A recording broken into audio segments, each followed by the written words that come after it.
steal a car. I went over to the airport. I did one jump and it killed me. It's like, what? One jump? That's all I get out of that car? One jump and it kills you. Yeah, darn. I guess that's possible. Well, in real life, I think one jump like that would kill you. So, there's a lot of things that would kill you. It's like when you go off-road and you hit all the... No, you'd be dead. And then the car gets wickedly damaged and it survives. Like, no, that wouldn't happen either. Yeah. And then, you get a car that's all banged up. You take it to Los Santos Customs. $500? Really? $500, brand new. There you go. That's right. With paint job. No, not necessarily. But it's funny as hell. Yeah. I need to test one thing. I need to see if I remove myself from the session if I still get your audio or not. I think I should, but I just need to test that. Okay. So. The other thing I like is, so I go to the apartment and then shut off the game. And then the next day, I'm wandering the streets. I guess that's what restless legs syndrome is. Yeah. That would I'm be walking around. Oh, dang. Where am I going? What am I doing? And I'm near the apartment. So. That's awesome. And that is what's going on in the world of... Insert title here. The show that changes names, topics, styles, formats every week. So we just put a placeholder in. And I'm here. Brian Blues is here. Sir Mars is here. And Marza. Hey. Marza is here. Oh, did I put an extra A at the end? Yeah, yes, with Brian a Z, Yeah, with a Z. Whatever. Marza with a Z-U-H. Oh. A-H. I don't know. Who knows? Oh, it's A-H? Oh, it's Marza. Marza. Right. Maybe no H, just Marza. Marza. Although, is that feminine? Marza. We don't discriminate, right? No. No, it doesn't matter.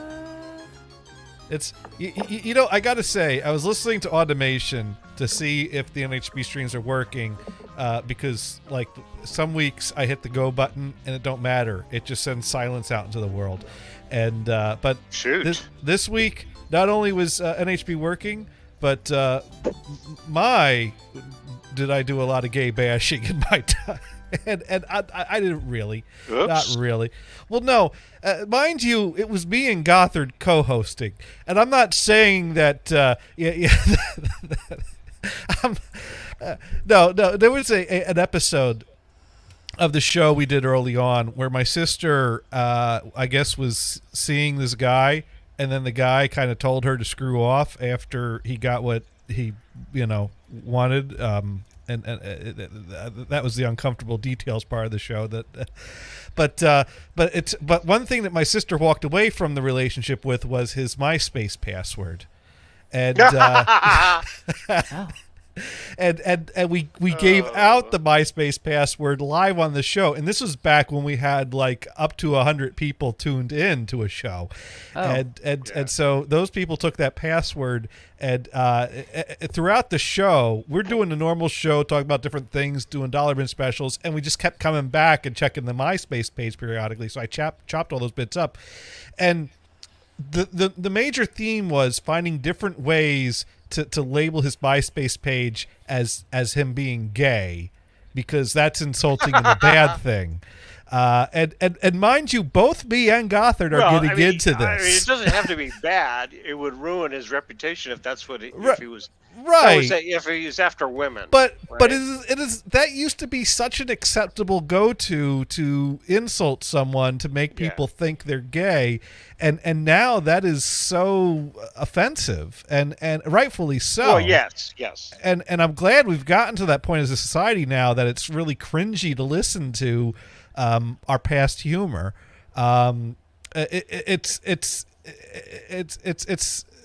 It exists within a context, and part of that context, what I find most fascinating about it is listening to it, and both me and Gothard are both jumping on this whole "let's make him gay" bandwagon, and that was before anyone that listened to the show knew that Sparky Gothard's Toaster, gay. Thank you for not looking at your balls. Well, that's this week's topic is look at my balls, and we're actually That's even funnier. Oh, and Sparky's saying no, Sparky, you are going to look at my balls. We are all going to look at my balls, and we're actually going to go on a field trip to my ball factory so we could all. Okay, you know, hang on a second. Let me jump into the game. Into the live stream. We're live stream, right? We Yeah, are we Oh, live. there you are. Supposedly. Yeah. So I can see what ad we get. Okay, all right. We need to know this. But yes, I have Oh, it's been about coding. I don't Yes. know what it is. so Different cloud. now. Speaking of I don't know who it is. Gothard, Gothard gave me a gift some months ago because Gothard found now. Brian, you like to have a drink every now and then, right? Yeah, I had some. Had a margarita last night. Wow. Nice, nice. Kicked me in the ass. But- so I've so- had some tooth pain because I went to a dentist a couple weeks ago. It was just for some fillings, but it was a grueling 2-hour session. So And it left it so that my teeth really hurt when I hit cold. so right. so you just need to So keep drinking. I'm drinking warm water. So you Okay, and so if I have something cold, I'll take a sip of it or drink of it or eat it or whatever, and then have a sip of this warm water Oh. to kill to stop the pain from happening. Well, But Brian, in just fact, remember, I did the margarita and it didn't hurt that much. That's cool. Brian. Although all my teeth ended up hurting, and Uh-huh. my head started hurting. so I was a wreck. So Brian, a very important part of any mixed drink is the quality of your ice. So tell me about the ice and how you prepared it for your margarita. Oh, so I have this ice crusher. Okay. It's a little machine. It's a cheap machine. You open the lid, you pop the ice in there, and it makes a hell of a racket. But it Now- gives you nice ice chips. Now, before you crush the ice, how you making that ice? You just throwing that in those standard ice cube trays and getting the stuff with all the cloudy shit in the middle? No, actually, I have an ice maker in my refrigerator. An ice maker, so I just scoop out the ice into a bowl, take it to the machine, and pop it in. You know, there's a little door in it to keep it from flying out, and a lid on top. So you open the lid and you go boom, pop the ice in there, and it gets all ground up. Okay. And cool. so you get this shaved ice. That's not bad, Yeah. but it's so, loud as hell. So some months ago, Gothard was here for a visit. Now, Mars is saying that you don't use ice because it's too cold. Yeah, I would like ice better if it was warmer gators. Just saying. You would like warm ice. Yes, I would like warm ice, please. Thank you. Well, if we find a liquid that has a lower temperature for its freezing point, that would be warmer ice. would Well, that wait, be safe to so- drink? So you want warmer ice? Yes. Because you want something solid. Yeah. Well, I love snow, but I hate it because it's cold. So if they could warm up the snow for me when I go out and play in it, that'd be better. Okay. Yeah. So having a plastic ice cube and having it warm isn't going to do it for you because No. you're looking at. No. I know. We'll shave that plastic ice cube Okay. into snow. There's only one good ice cube ever made. Go Okay. to what you do. You go to a Pizza Hut and get their ice cubes in their big bucket in their big jugs of soda. That is the only good ice cubes. Oh. Okay. Yes. Well. Anyways, so some time ago, Gothard left a gift here when he was here for a visit, and what he does is you buy a bottle of moderately priced bourbon, and then you take a shot, and that clears out some space in the bottle, and then you take a bundle of mint that you buy from the grocery store because I only sell it by the bundle of way too much, and you break off the leaves. And you got to watch out because sometimes they put spearmint in there too. Yeah. And, Yeah. and you put all the mint leaves in the bourbon bottle, and just keep stuffing them in there till you can't stuff any more leaves in there. And then you put the cap back on the bourbon bottle and you leave it somewhere where you're going to forget about it. And then months later, when you discover the bourbon bottle that's been soaking in mint leaves for months, you open that up and you drain that out through a filter. And then you got to fish out all the mint leaves so you can put the bourbon back into the bottle without the leaves that's been strained through the filter. And now you have mint-infused bourbon. Okay. There's a problem with there's an easier way to do this, Gators. Yeah. Just pour it into a really big cup and then drink it out of that.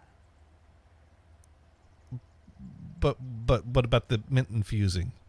Well, no. After you mint infuse it, you say you have to pour it back. You have to pour it out and then keep the bottle. You don't need to keep the bottle. Just drink it.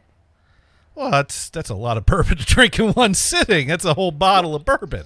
So, I don't know. Okay. I don't drink. Not my fault. Clearly you don't. Okay, so what you do instead is you have a flask that you put in the mint leaves in. Okay. And then fill that with bourbon with a moderate amount, and then store that someplace. But then you won't have as much mint-infused bourbon. Well, you're not drinking that much, so just the amount that you would drink. Well, this way I have a bottle of bourbon that over the next few months I could make mint juleps with, and I'm set for Damn Yankee. Okay. So now the thing is, a mint julep is mint, bourbon, some simple syrup poured over, and a bunch of crushed ice. And so I thought to myself, well, I have this mint-infused bourbon. Maybe it's time I think a little bit more about my ice, because I've just been, I got the cheap-ass ice cube trays, and I filled them with the water, and I put them in the freezer. And so I was like, you know what? You know what'd be really cool? It would be really cool to have some big-ass rocks, like the YouTube streamers have, those big blocks of ice. And so I went on Amazon, and I'm going to continue this conversation in my kitchen, because my kitchen is where all this stuff is. So I'm going to go on a little field trip to the kitchen and bring you all with me. This is and exciting. I'll be right back in the kitchen in just a moment. We're going on a field trip. I hope everybody packed their lunches. Yay. Well, he just left us. He actually disconnected us. Yeah. Brian. I figured he would be on Wi-Fi. Brian, now we're doing the show, unfortunately. What do we get? Yes. So I enjoyed your movie recommendation. Oh, you got a movie recommendation? Panda Go Panda. I told you it's a good movie. Did you watch it? No, I couldn't find it.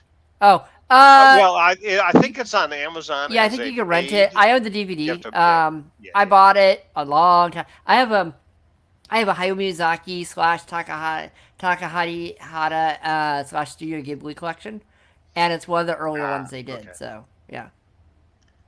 Okay. Yeah, Panda Go Panda is cute. But yeah, you can rent it on Amazon. I looked on on YouTube. I could only find trailers, but I probably should go to my Roku box and search for it to see if somebody else plays it for free. Do you have HBO Max? No. Okay, because I was going to say, they have a lot of Studio Ghibli stuff there. They might have it there, but I'm not sure. Although so many people are dropping Netflix, I might be dropping it to see what. Well, I have to, yet. I have to watch the rest of Grace and Frankie. Just a few episodes left. Oh yeah, there's what? And it's come to an end. So there's a final episode. Yeah. In the, in my mom loved that show. That was her show. Oh, it's funny as hell. Yeah. Yeah. So I'm in the kitchen. Think of something. No, something else. Gators in the kitchen. Hey, Gators in the kitchen. Now I gotta go grab another power cable for my laptop because my laptop battery isn't charging even though I'm plugged in. So. Oh no. Oh, okay. So let me go. Gators kitchen. Yeah, we're in the kitchen. Wow. And I got the Bluetooth headset going, so hopefully that will be adequate. That's fine. Yeah, we can still hear you. It's fine. Cool. So yes, we're gonna talk about ice, and then I'm gonna show you my balls. Oh. And there goes the pepper mill again. Oh. Again? Yeah, the base of it broke last time. It fell off the toaster onto the counter, and I glued it, and it fell off again. You just need a new pepper mill, huh? Yeah, probably. Actually, I got a pepper mill. I got Grammy's pepper mill, so maybe I'll just have to put the peppercorns in that. All right. Okay. But anyways, so I was thinking about upping my ice game, and so I bought one of these. Actually, I bought two of these, and these make 2-inch blocks of ice. And I was like, well, this is great, because now I can make these, big blocks of ice, and that's, such a nicer is that option. like a silicone deal? Yeah, it's a silicone deal. Yeah, I have a couple of them, and I think I have that one, the big one. I have some that are smaller. Yeah, and I also bought these to make make the sticks, so that if you're doing like a tall glass, like a mojito in a Collins glass, you got the ice sticks.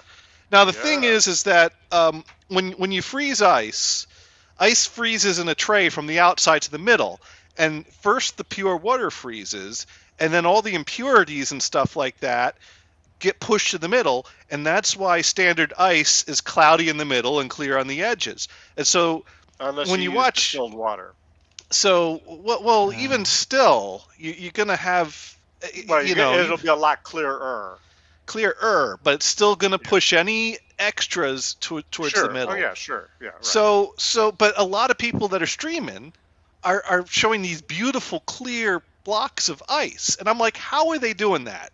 And the way you do that is you get a cooler with a removable lid, and you fill the cooler with water, and then you put that in the freezer, and because the sides and the bottom are insulated, it's going to freeze the water from the top and work to the bottom. And so you're going to have a nice clear sheet of ice on top, and if you let it freeze all the way to the bottom, you get the cloud on the bottom. Or you take it out before it finishes and you just have water on the bottom. And then from there, you can kind of cut up your big block of ice into chunks of ice. But I've started working out, because they also make devices that's like an ice cube tray built into a cooler that way you have the mold and you can take out the blocks. But this is like high tech. Who would have thought? Right. So that's right. This is a nerd show. So anyways. This is an everything show, sir. Yeah. So anyways, I got a cutting board here, and I'm trying to make some ice balls, is what I'm trying to make. And I knew we were going to come to balls pretty soon. We've come to the balls. And so what I've done is I'd like to show you first the control group. Because I bought... Oh, you probably should go to your screen only so we get a bigger image. They don't have to see me. Yeah, let me... There we go. Oh, they can still see me. Hello. Oh. Which is fine. They can't see me.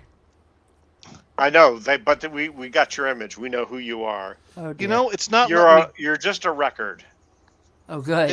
It's not letting me do that because it doesn't think I own this channel. Oh, here we go. There it is. Yeah, it went briefly and then it went away. So here's the control group. Perfectly out of focus. So I've got 4 of these sphere molds, and this is just one by itself out of the freezer. So if you buy one of these molds, fill it with water, put it in the freezer, this is what you will get. And notice the problem is as it's expanded, it blocked up the hole, and it started to pop open. So it's probably not going to be that great of a sphere. But this is our control model, is what this is. Did you get these sphere molds from Amazon? I did. Okay. All right. And so, as you can see, we got a lot of cloud in the bottom of that, and Look at all that. Well, you know what I would do? Like I say, I would go get distilled water, or have a reverse osmosis filter. Well, wait. This was the control group. Now, I also got this model that makes 4 2-inch spheres, and we're going to break this open and see what we got. This one was even... Yes, it's chilling. Yes. And we got little balls with clouds in the middle, whatever. That's okay. That's not too great, but, it's okay if you're all right with cloudy ice. Sure. Those are good for chucking at people. But I went. Yeah, they could work for that. Yeah. So I'm going to put these in the freezer because these will be fine for my iced coffee. Because Mars, do you like balls in your iced coffee? No, actually, I don't. I do a French roast. I actually do a French roast in my French press, and I stick it in the fridge before I plunge it. I stick it in the fridge, I see. and that's what I do. Oh, And before then you in the plunge morning, it. when I'm ready to go, I sit there and plunge it, and I have iced coffee. There you go. Sweet.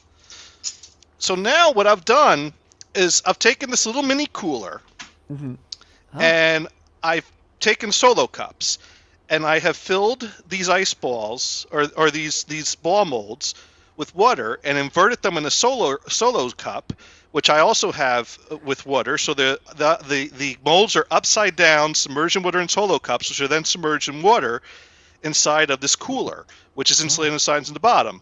So hopefully I have got this ice in the molds to freeze from the top to the bottom, pushing all the impurities out of the bottom of the mold, leaving me with crystal clear ice spheres. Wow. That is It's hopefully what has watery. happened here. Wow. Now the first step is we got to wait like 5 or 10 minutes for this to thaw a little bit so that we can turn the cooler upside down and this will slide out nice and easy, because we don't want to be forcing it water out. insurrection.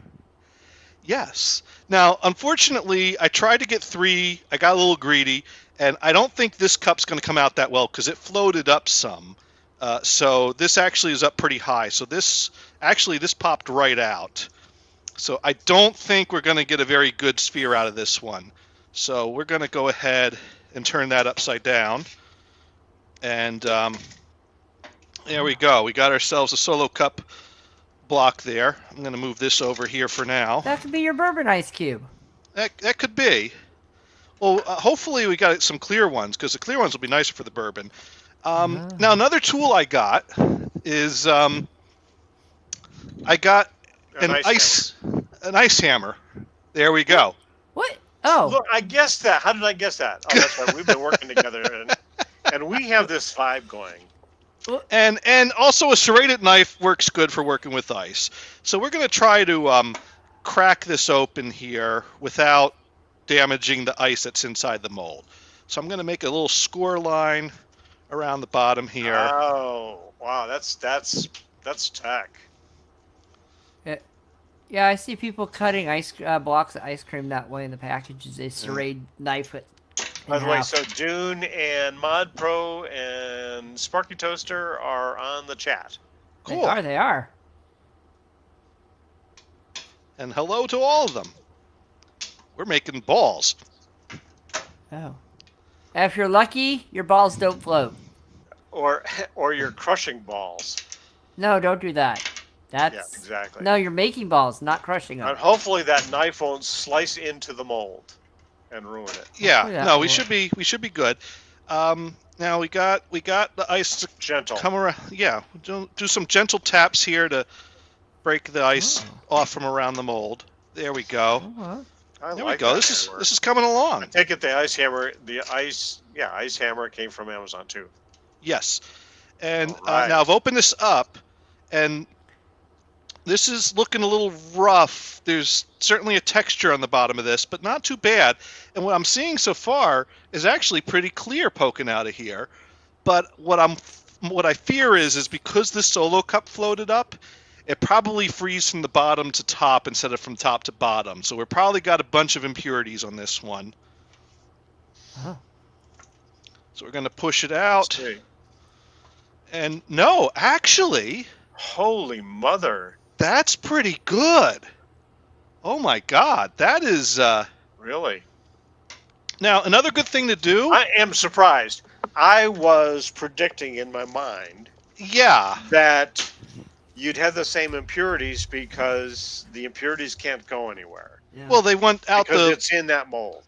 Well, yeah, but they went out since it froze top to bottom, it pushed them out the hole. Yeah, push it out the hole. Yes, right. All right, so I'm going to put this in a Ziploc bag because it's good to keep your ice in a Ziploc bag in the freezer so it doesn't pick up your, chicken fat and all that stuff. Or what?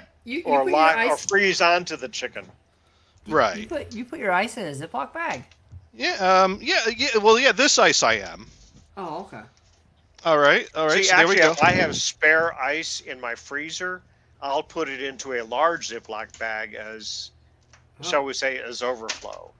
All right, so now once in a while I have to empty out my ice cube reservoir because they all kind of congeal in one corner.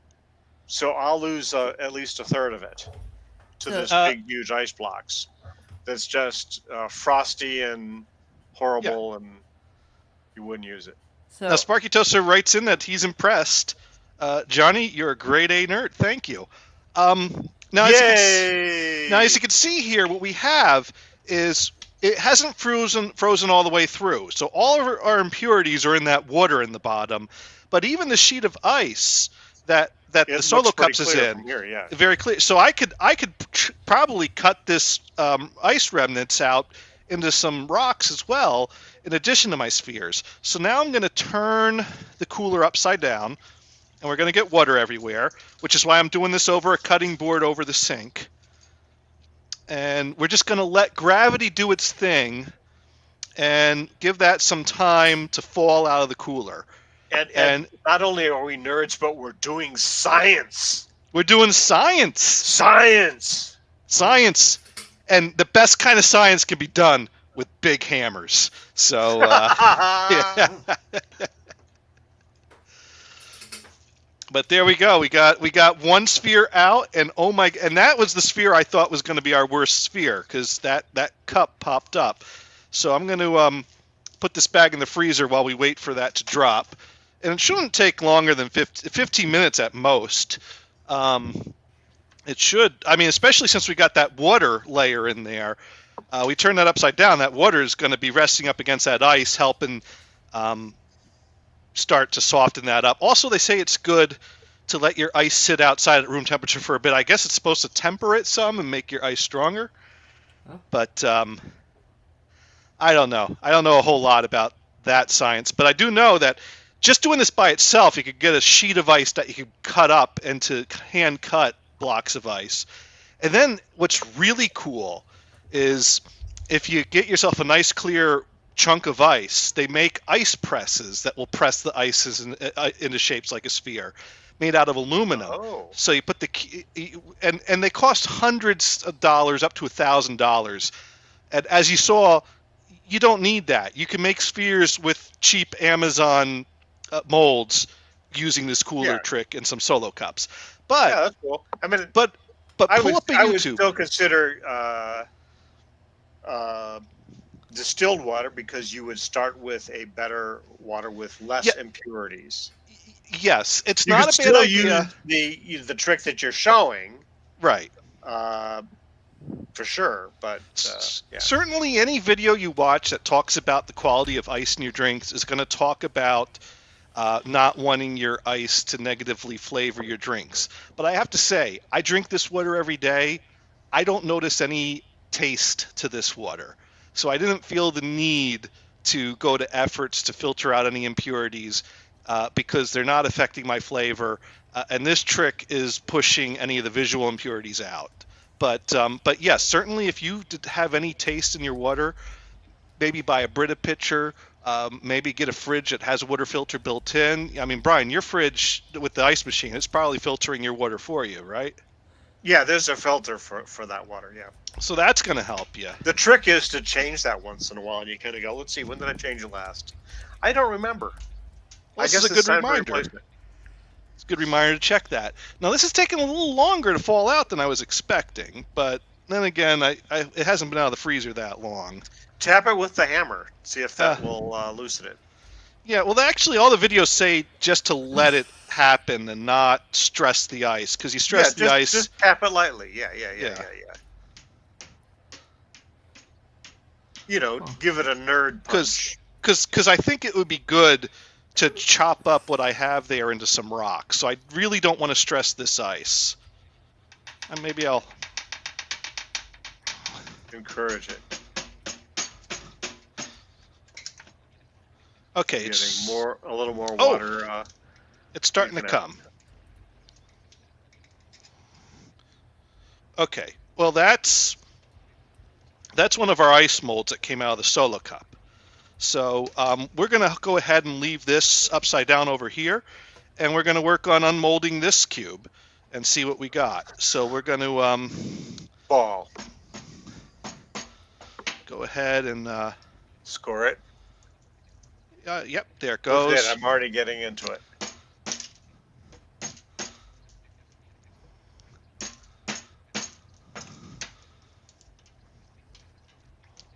Do another score. Steady water here. sucks, Sparky. I agree. And you do. But that's you got. In fact, the water that I get at the beach house is awful. A Brita filter really doesn't do enough. That's too bad. Yeah. But look at that. That's some clear ice that's coming off of this. So yeah. In fact, I went to like making coffee. I went to bottled water. But like if I'm just having a glass of water, I'll use it coming out of the Brita filter.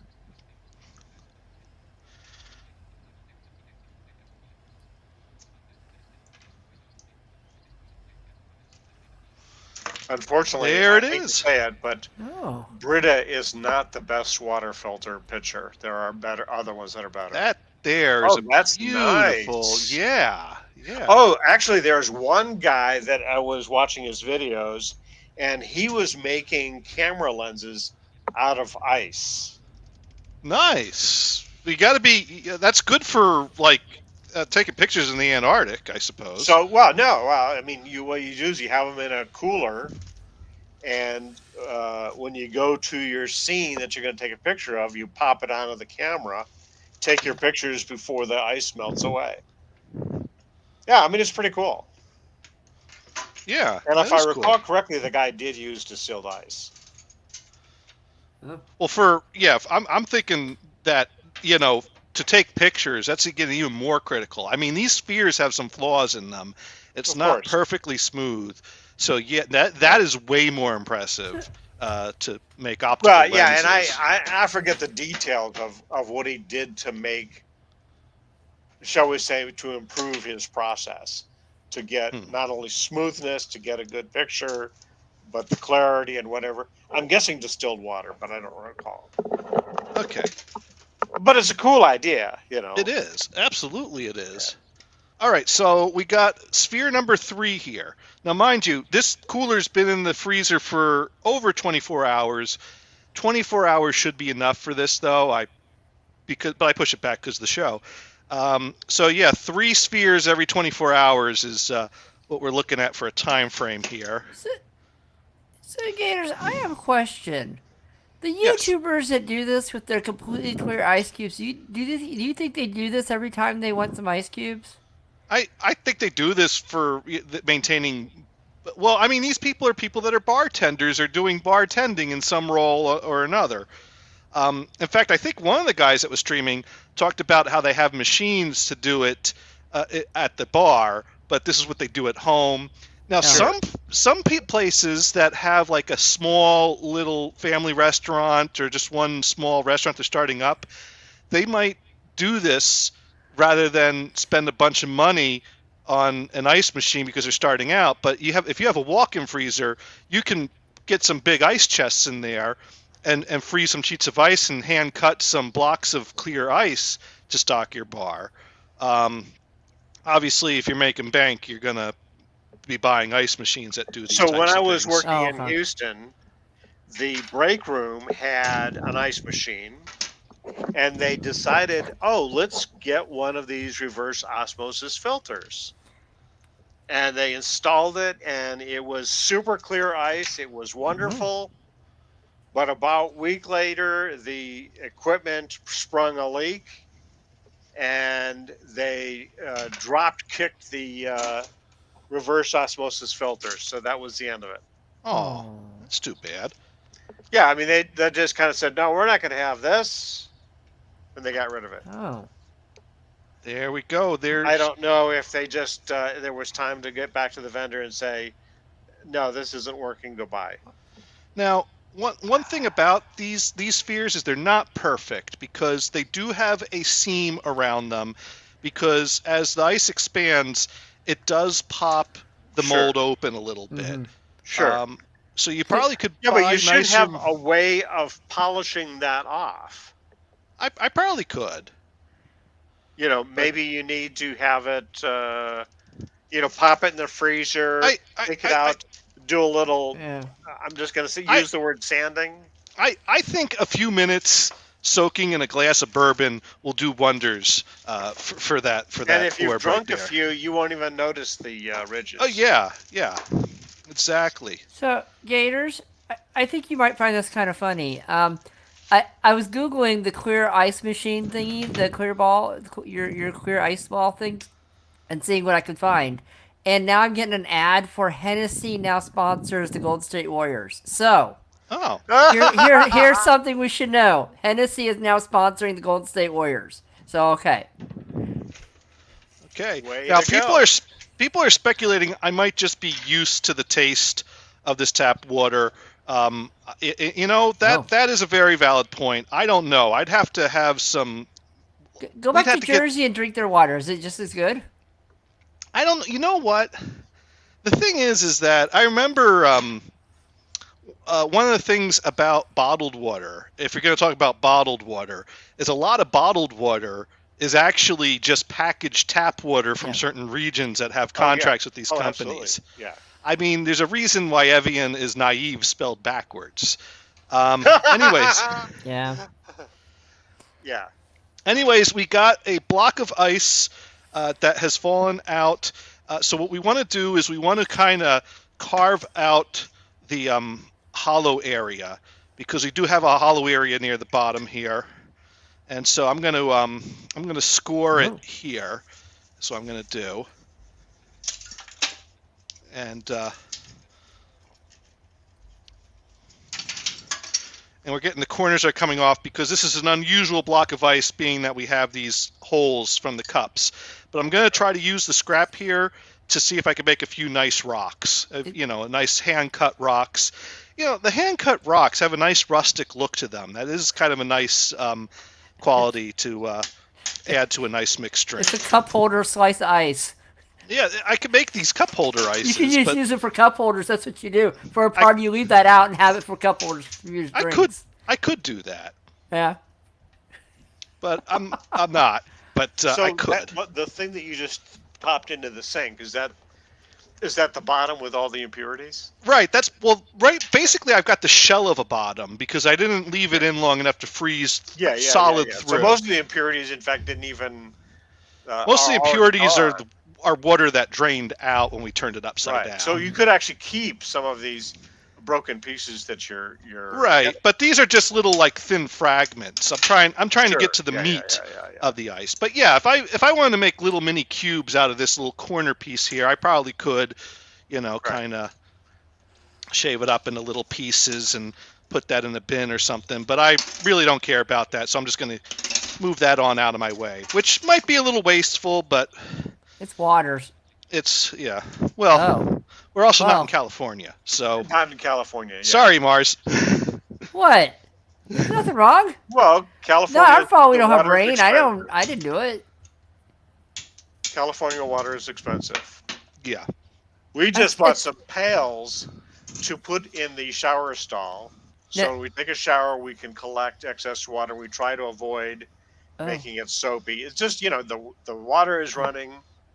The bucket's under there. When you soap up, you move the bucket aside, you rinse, and then all the excess water will go in there. That helps you save water, and we can use it in the garden. Yeah, you have nice clean plants. That's right, and a little soap doesn't hurt it. If whatever.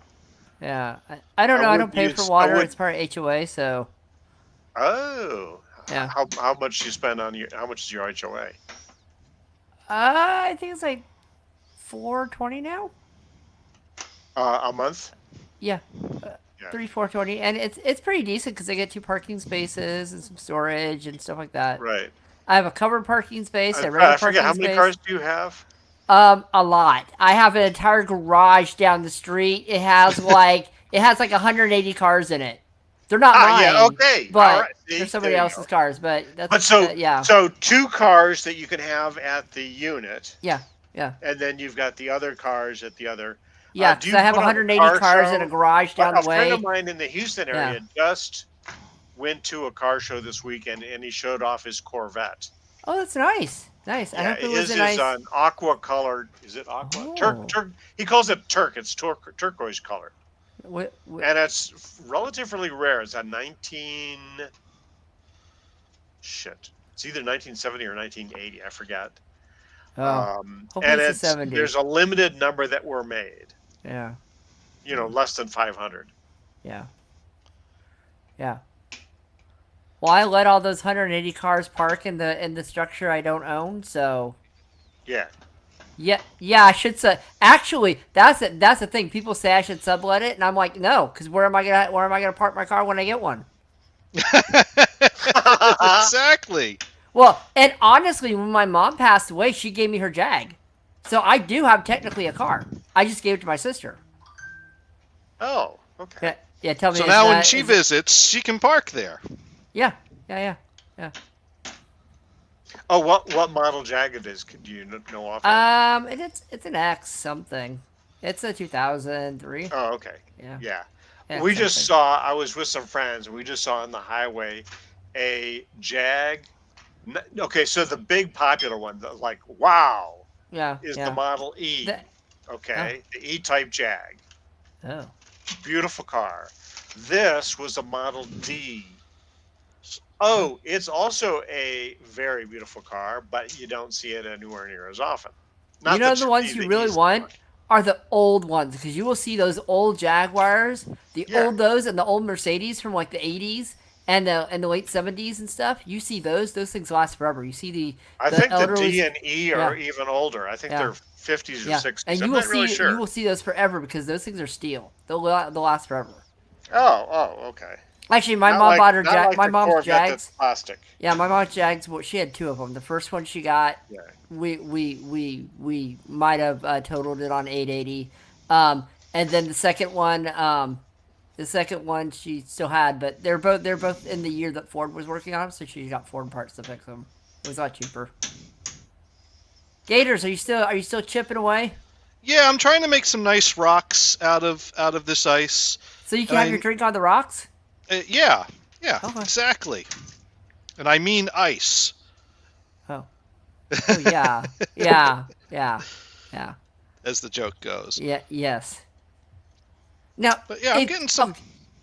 I have another question. If the molds were made of so the E-type Jag or the XKE ice baby is 61 to 74.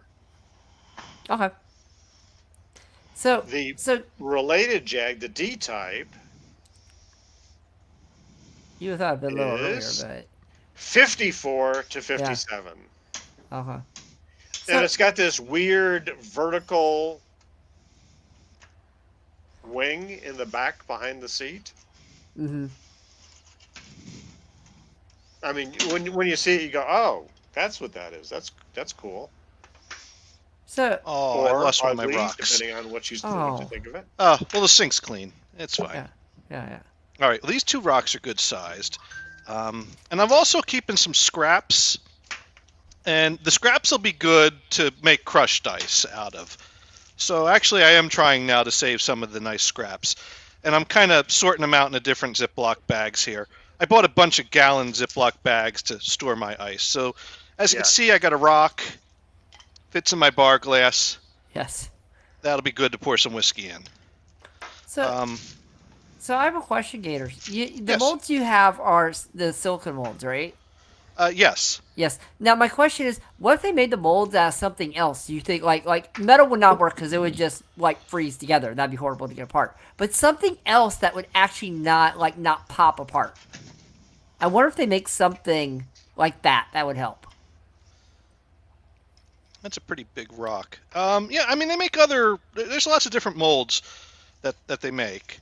Now, the problem with the silicone molds is I actually had a problem with, after the first few types of normal ice I made with them, that I was getting white powder residue left on the molds. And if you read the comments about silicone molds, that's quite a common problem people keep running into. Yeah, you got to wash them really good. Yeah, but you got to use vinegar sometimes with some water to neutralize some of that. And then one guy said that if you cook it in the oven at 315 degrees for 2 hours, that helps prevent it. Now, that would turn that into a nice little puddle, wouldn't it? No, actually it's got a pretty high melting point because I did do that and it did not melt them. It made the house smell like silicone, but it did not melt them. Oh, that must have been amazing.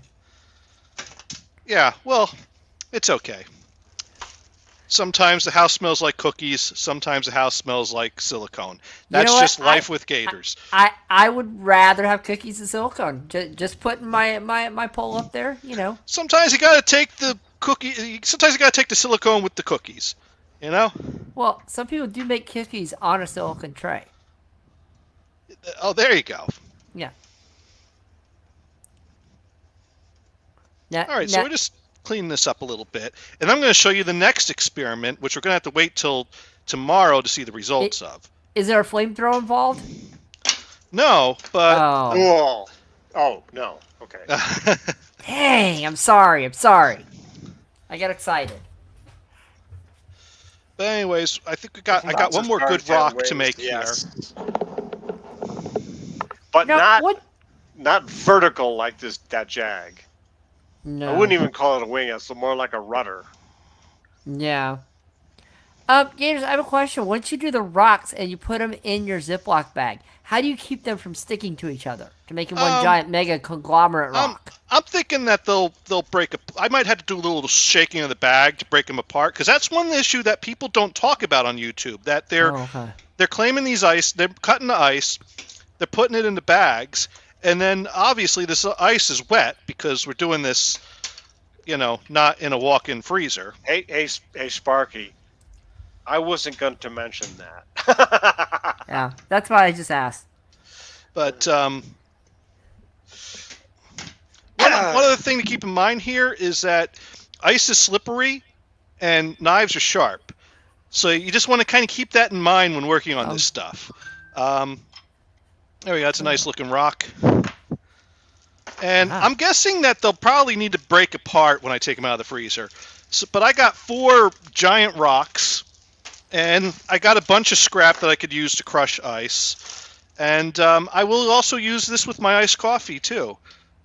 So it's multi-purpose. So, one thing I've done that ruins your ice trays, I've also put my coffee in the ice trays and freeze them. And so when I make iced coffee, I use the same coffee in there so it doesn't leave a watery taste to it. Oh, there you go. Oh, so you have ice, coffee ice. Yeah. Or something. Yeah. Coffee ice for your iced coffee. But, yeah, it will ruin your trays, though. Use the plastic ones, don't use the silicone ones, and it will ruin your trays, by the way. But you can do it. I've done it a couple times. Well, you dedicate one of the trays specifically for the coffee, right? Yeah, and it smells like coffee at all times. Right. So it won't go away, which is fine. Now, next thing we want to do is put this in the freezer again with some more to make another batch of ice. And so, like I said, I had these silicone trays, and what I tried to do over the weekend is I noticed that the silicone trays are just wide enough that you can kind of wedge them in here. So I filled the thing with water. I filled the silicone trays with water, and I put the silicone trays floating in here upside down, wedged in, so that it would freeze top to bottom and push the impurities out. Sweet. And it worked okay, but it did freeze a little. It didn't freeze directly from the top. I had a little bit of most of my rocks had a little bit of cloud on the top of them. So I'm not sure what happened there. I think it's because they're not open on the top. There's some insulation on the top there, so they don't strictly freeze top down like this. So I'm doing an experiment because I'm thinking we should be changing the name of the show to "Look at My Rocks." Look at my rocks. Well,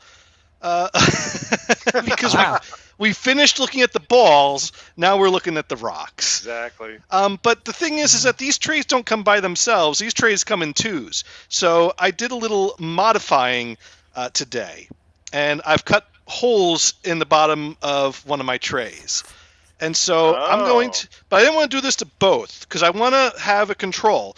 So we're going to fill this up, and we're going to put this tray in like that. And also, if it doesn't work, then the tray becomes virtually unusable. Right. So I'm going to put these two trays in side by side, one inverted, one right side up with the holes in the bottom, and we're going to get 12 rocks out of this batch, and we'll see which 6 came out better. And if these 6 came out better, then I'm going to cut holes in that tray, and then there we go. I have an easy way to get 12 rocks without having to hand cut and size things. At this point? What's that? Does that one tray have hole in for every rock? Yes, I cut holes. I couldn't see that. Yeah. Okay, gotcha. Yeah. So we're going to it's a 6-to-6 comparison. Right, exactly. Awesome. So we got our water running, and we're going to fill this tray up, and we're going to put it in, submerge it in the water and invert it, and then we're going to work on putting our other tray in there, and then we're going to put this in the freezer. And then tomorrow, I will post pictures to Twitter, and you could all see what happened if you're following my Twitter account. Yeah. All right, so we need this to fill up enough. All right, I think we got that without any air bubbles because I don't need this topped off too much. All right. By the way, Lulu said, that was 5 hours ago. I feel like painting today. Oh. This is just on Twitter. Oh, on Twitter. Yeah, she hasn't talked to us anymore. I know. I don't know why. Well, I don't know why she doesn't talk to me, but well, that's okay. She was just talking, shall we say, to the ether. Oh yeah, she talks to the ether a lot.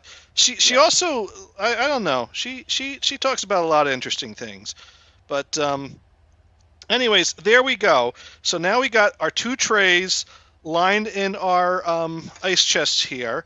One inverted, one right side up with holes in the bottom, and it's a little bit of a tight fit, so it's going to make some wavy edges on some of these rocks, but that's okay because ice isn't always perfectly cubed. Sometimes it's nice to have a little character to your ice. So now I'm going to put this in the freezer. And that concludes our field trip to the kitchen. So, any questions? And thank you, Brian, for posting the Twitter there. Yep.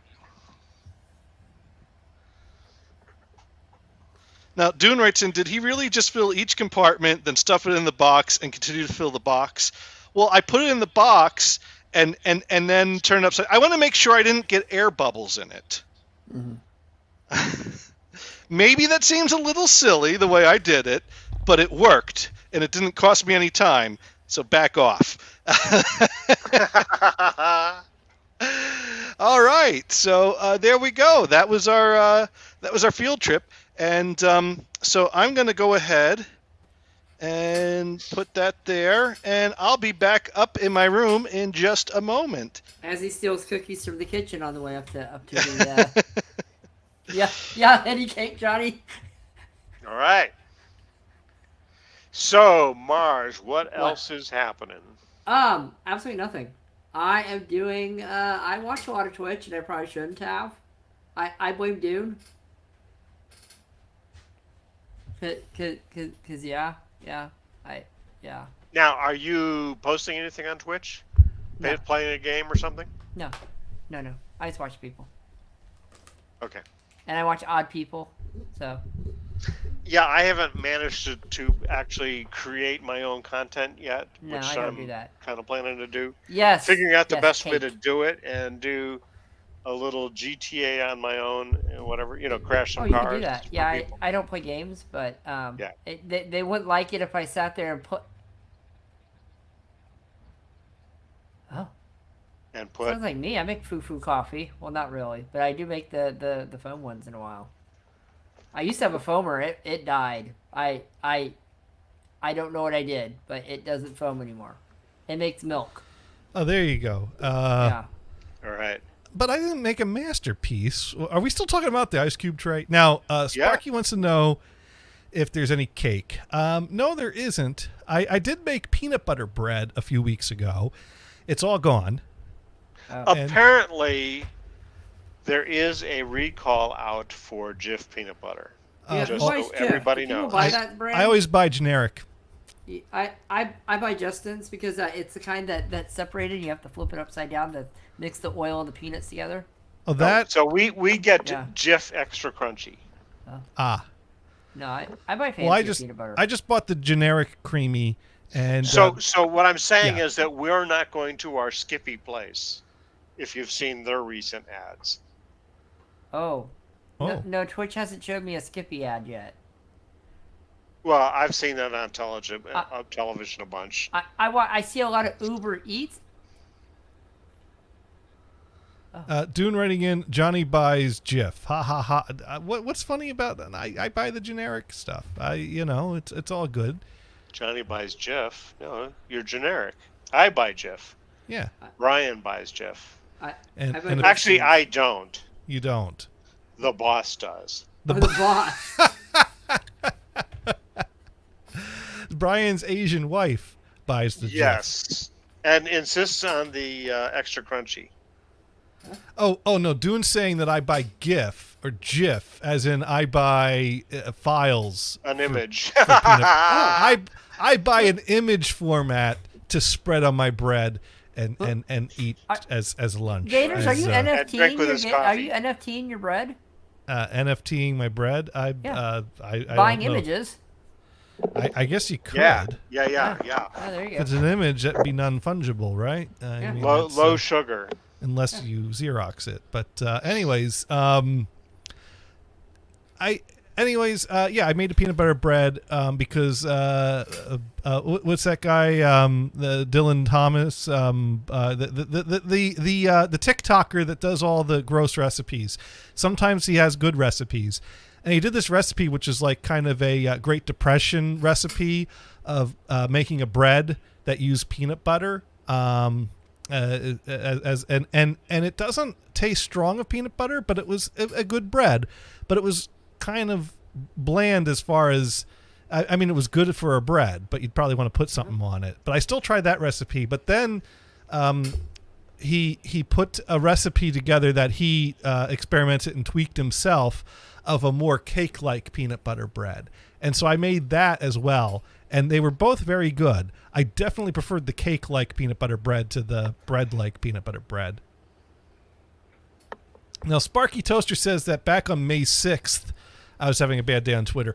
Well, gee, I have a lot of bad days on Twitter. Man, what was now yesterday I had a really good day on Twitter because I got Wordle on my second guess. Yeah, I heard. Yeah. I heard. Yeah. I saw that.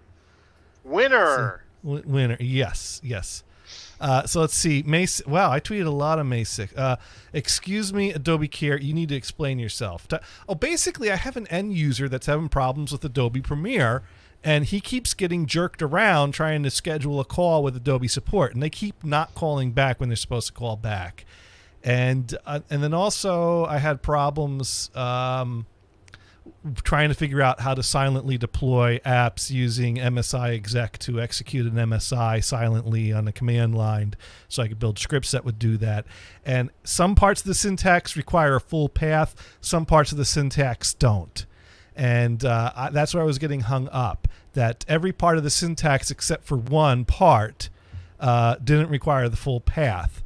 And so I couldn't understand why this process I was reading a guide on online wasn't working. And then eventually I figured out, this settings file that I'm calling on in the executable, you have to include the full path. It will not look for it in the folder that you're running the MSI out of.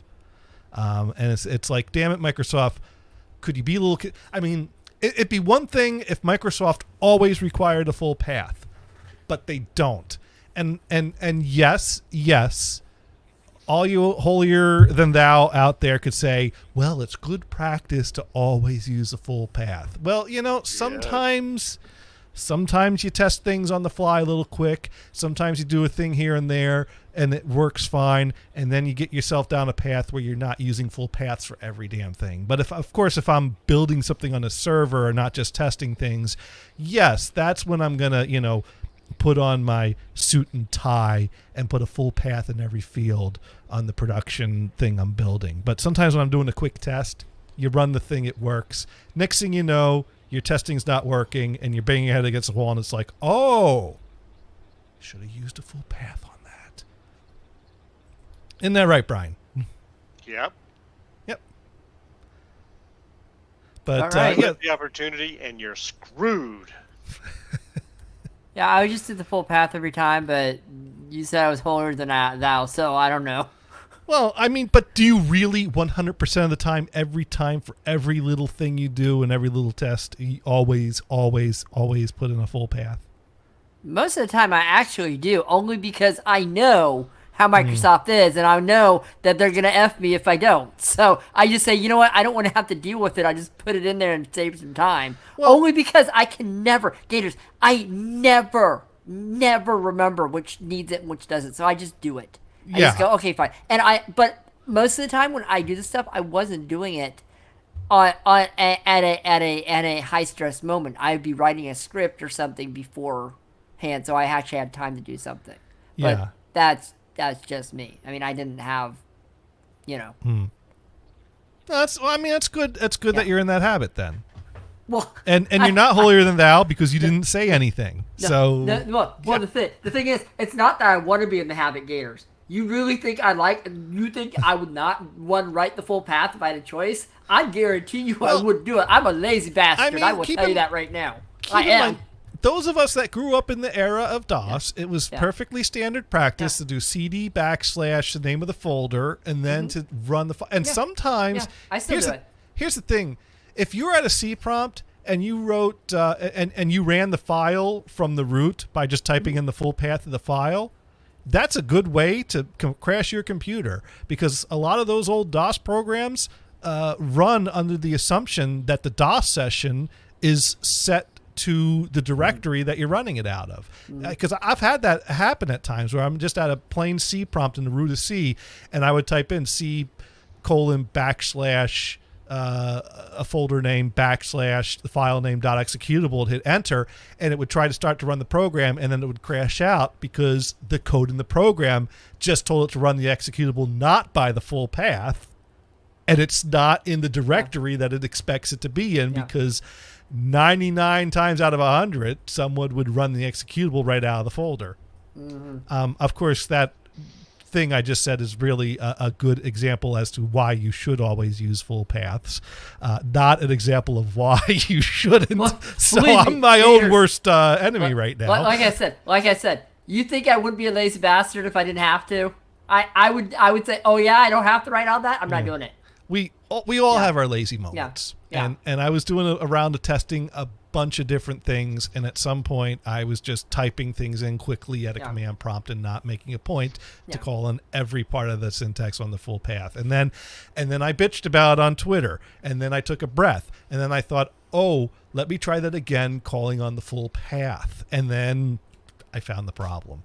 But you're right. You're right. The problem is Microsoft doesn't make it known which ones you don't have to put that in and what you do. You are completely correct about that. You are completely correct.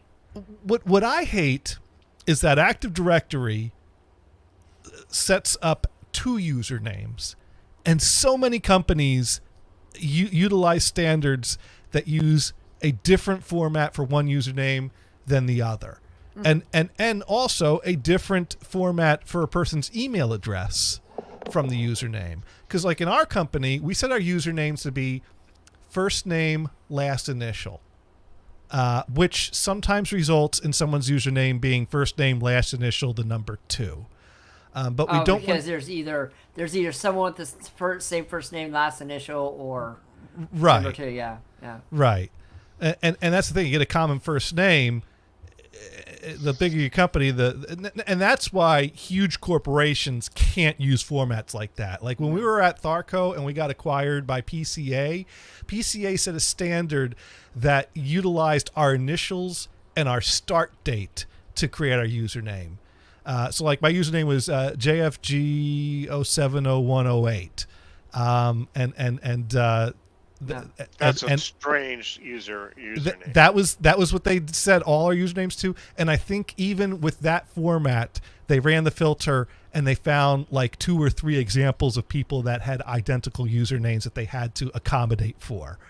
Now, mind you, this is a global corporate. Well, not global. This is a countrywide corporation with many plants and a huge amount of places. That's right. It's Packaging Corporation of America. Yeah, they got rid of the foreign shit. But yeah, that was actually, I don't know if that was PCA that did that or Boise that did. But one of those migrations, we went to initials, and of course they would have to set the middle initial to I think they had a letter that they would set the middle initial to for someone that didn't have a middle name, because they wouldn't just leave it blank. Had 2 middle names.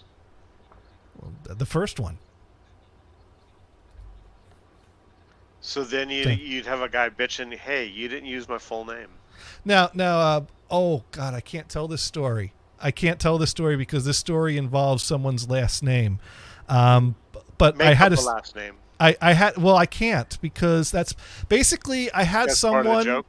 Well, I had someone who started recently who's if you set a username that uses first initial, his middle initial, and his last name, it would spell out the name of something. And it wasn't awful, but it was just kind of humorous.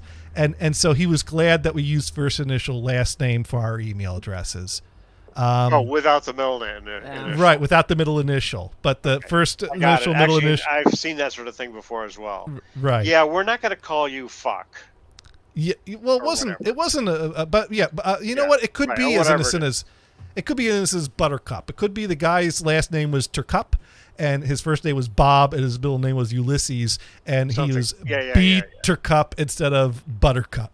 But no, he is not ass liquor. So sorry, Sparky Toaster. Now Dune, going with the Office reference, Bill Buttlicker. There you go. Yeah, we're not going there. But thank you, Mr. Buttlicker. But where was I? Did you get spheres about your ice, by the way? I did not have it. I did not. None of those chunks lended themselves very well to the opportunity to make spears. So that's the next thing I need to work on. So tomorrow we'll see how those trays come out. And my spear trays, I don't know how I'm going to fit those into the cooler nicely, or if I'm going to cut holes in those. I haven't figured out what to do for ice because I've got tons of rocks and no. Well, I got cloudy spears, but.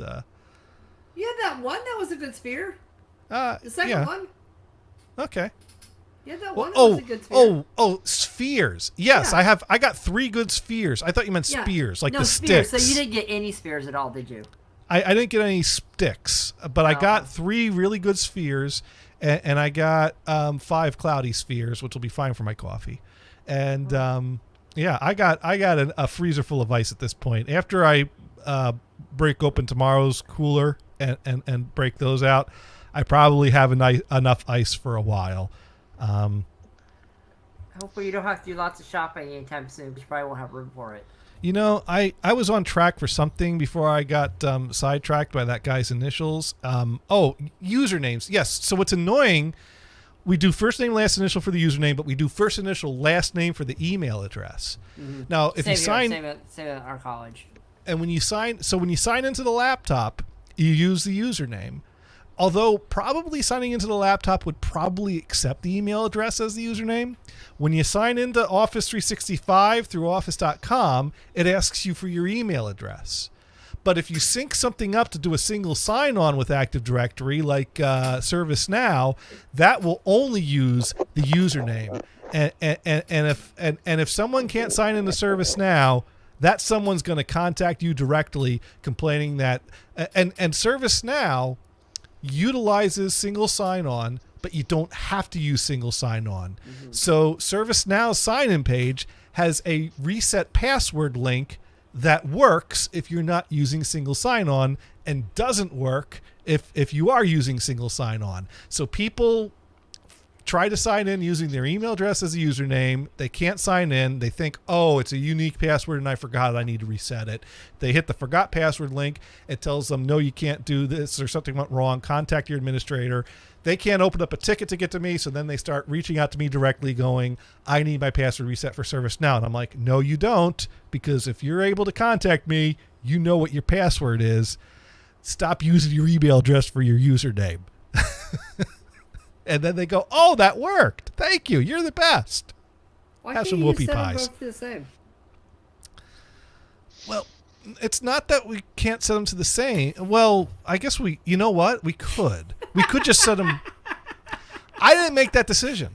That would be an easy fix. Just make everything the same so people don't have to come to you about it. And I don't understand why so many corporations. First of all, I don't understand why Active Directory has 2 unique username fields. Not to mention, and that doesn't even account for the email address. I don't understand why so many companies utilize separate formatting for their email addresses and for their usernames. But these are decisions made by a higher level than me. So hopefully someday I'll work someplace where and the thing is that this is stuff that's decided, you know, when a migration happens or when a company is started up. So even if I do work myself up to a high position, I doubt people are going to listen to me if I go, right, here's what we're going to do. We're going to migrate the whole company's users' names over to this standard to make things simple. They're going to laugh at you and say, why are we changing this? Oh my God, that's a whole lot of chaos to go through to get out on the other side. Yeah, exactly. They're like, no. Now, how about not? But no. Yeah. In fact, the way you know if someone's worked for our company for a long time is if someone has a username format that's different from everyone else's. Oh.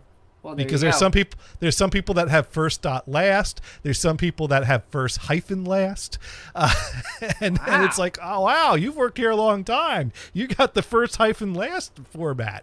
Who does a hyphen? I don't know. Oh Someone who doesn't work here anymore. Annoying. So when they changed the format, they did not migrate over the accounts. They just changed it going forward. And we're at the point now where there's just a small, but that's not really what I came here to talk about this week. We're talking about looking at my balls. Ice. Well, no, I do have a second topic this week, actually. Yay! And this is one that we could try to come up with creative ideas to do with something and see how ridiculous we can get. So I went to the flea market yesterday, and it was a flea market that was mostly outdoors. Because I found there's a flea market I go to quite often, and I got bored of that one, so I went looking for another one. And there's one that was about a half-hour drive away, and we checked it out once, and this was our second time going there. And it's one that's a lot of different vendors that change week to week, and it's mostly outdoors. The indoor stuff is pretty boring, so we just take a quick walk through there on our way out. Is there a name for this the Grafton Flea Market. Oh, okay. Yeah, it's in Massachusetts because that's where I live. And so, yeah, a lot of different tables set up outside. I'm walking around, and, you know, you got some tables that are just filled with whatever crap they found around the house. And so I go to one table, and I see a device sitting out there on the table. And it's one of those little Sony Watchman portable handheld TV thing. And, you know, I'll pick up and look at things that I have no intentions of buying all the time just to look at it and it's cool. Because my first thought is, oh, that's so cool. It's a shame that there is absolutely no functional use for that anymore.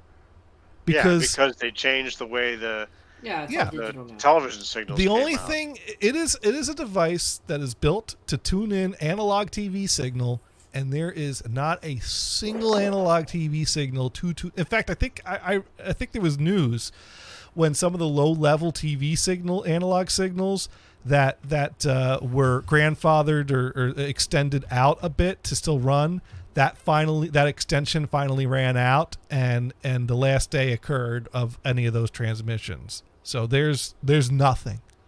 There's nothing you're going to tune in out there in the wild anymore. So I picked it up and I'm looking at it thinking like, damn, it's a shame this is completely useless. And I also did the practical thing, which is to flip it over and take the battery compartment out to make sure there's not corroding batteries in the battery compartment, so I could be polite. Wait, did you buy it? Did you steal the batteries? Well, don't get ahead of the story now. I had no intention of buying this thing. Well, why would you look at the batteries other than unless you want to look at the Brian, corrosion to see if you wanted to buy it? Well, Brian, isn't that just kind of a natural thing if you're holding an electronics device in your hand that is clearly of an older vintage that you take you just out of habit, almost like a reflex, take the battery compartment out and check for corrosion? Yeah, I want to see if it's either running a Rayovac or the old green Radio Shack batteries. That's what I want to see. So there you go. See, there's a reason. So I took go ahead. So I took the compartment off, and yes, it had batteries in it, but they were very modern-looking Energizer batteries, and there was no corrosion. So the next thing I did was I flipped the switch, and a static-filled picture lit up on the little tiny screen. And I got to tell you, it caught me by surprise how exciting that was for me. About how big is that screen? You know, the dimensions. It's about that big. They're about I'm sorry, how big? They're not even that big. They're pretty small. It's about that big. Oh, that's it. Okay. So let me get to the part of the story whether or not I bought it, because everyone's waiting suspensefully, trying to find out if I bought this or not. To make a long story shorter. I'm sorry, make a short story longer. No, to make a long story longer. Yeah, we're going for the extended guitar solo jam version of this story. That's right. That's right. In-A-Gadda-Da-Vida. So, but I got to tell you, it surprised me how excited I got staring at a static-filled TV screen in my hand, in the palm of my hand. Because I was like, oh my God, this is so cool, even though it's a shame that I can't do anything with it. And so at this point, I've been looking at this thing for way too long. Let me ask you this. Did it have connectors for what was that converter you plug in the old video games? Some of the Watchmen have like a earphone jack type of connector for an external antenna. This one does not, so I'd have to jerry rig something up. But that's the next part of this discussion. So of course at this point I've been looking at this thing long enough that the guy sitting behind the table has taken notice to me looking at something that he'd rather not carry back to his house. That was the main motivation. And so he said he's gonna make the sale. And he doesn't ask me if I'm interested. He had a really great tactic, and I gotta say it's probably because of his tactic is the only reason he sold this. Because if he said, "Are you interested in that?" I'd say, "Oh no, I'm just looking." Or he'd say, and the thing had a $10 price tag sticker on it, which I'm already like, no. That's pretty good price for that, actually. And it works. Yeah. So all he did was he said, "Make an offer." He didn't ask a question. He gave me an order. He told me, "Make an offer. Go ahead. $5. Make me $5. That's exactly what I said, and $5. And he said deal, and that's how I bought a $5. I would have walked. Wait, is it the yellow one or which one? Is it the gray one?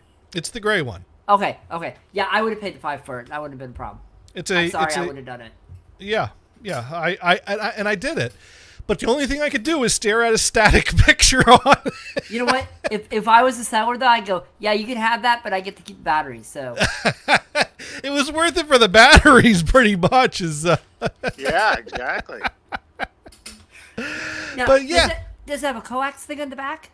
No, it does not. But so you can't do any external video on it at all. Well, you know what? If now Sparky Toast wants to know what year this is from. I don't know if it's got a year code on it. Those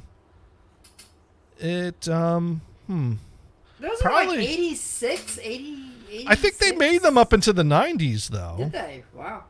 I think so. I don't know, to be honest, but certainly in the 80s is probably when they're most popular. But to me, it's like I got this too late because this is the type of stuff that I would have absolutely loved the shit out of. As a kid? Oh my God! I would have freaking Oh yeah. Messed up my pants. For me, I think I've told the story. it was quite an accomplishment for me to finally wear down my parents to let me have a TV in my room. And when I say my parents, I mean my dad. My mom had a TV in her room when she was a kid and a teen. My dad grew up in a family that, we had one TV, and it was downstairs in the living room, and we all shared it, and that's where the TV was, and that's how it was when I grew up. And I'm like, yeah, but that doesn't mean that has to stay this way.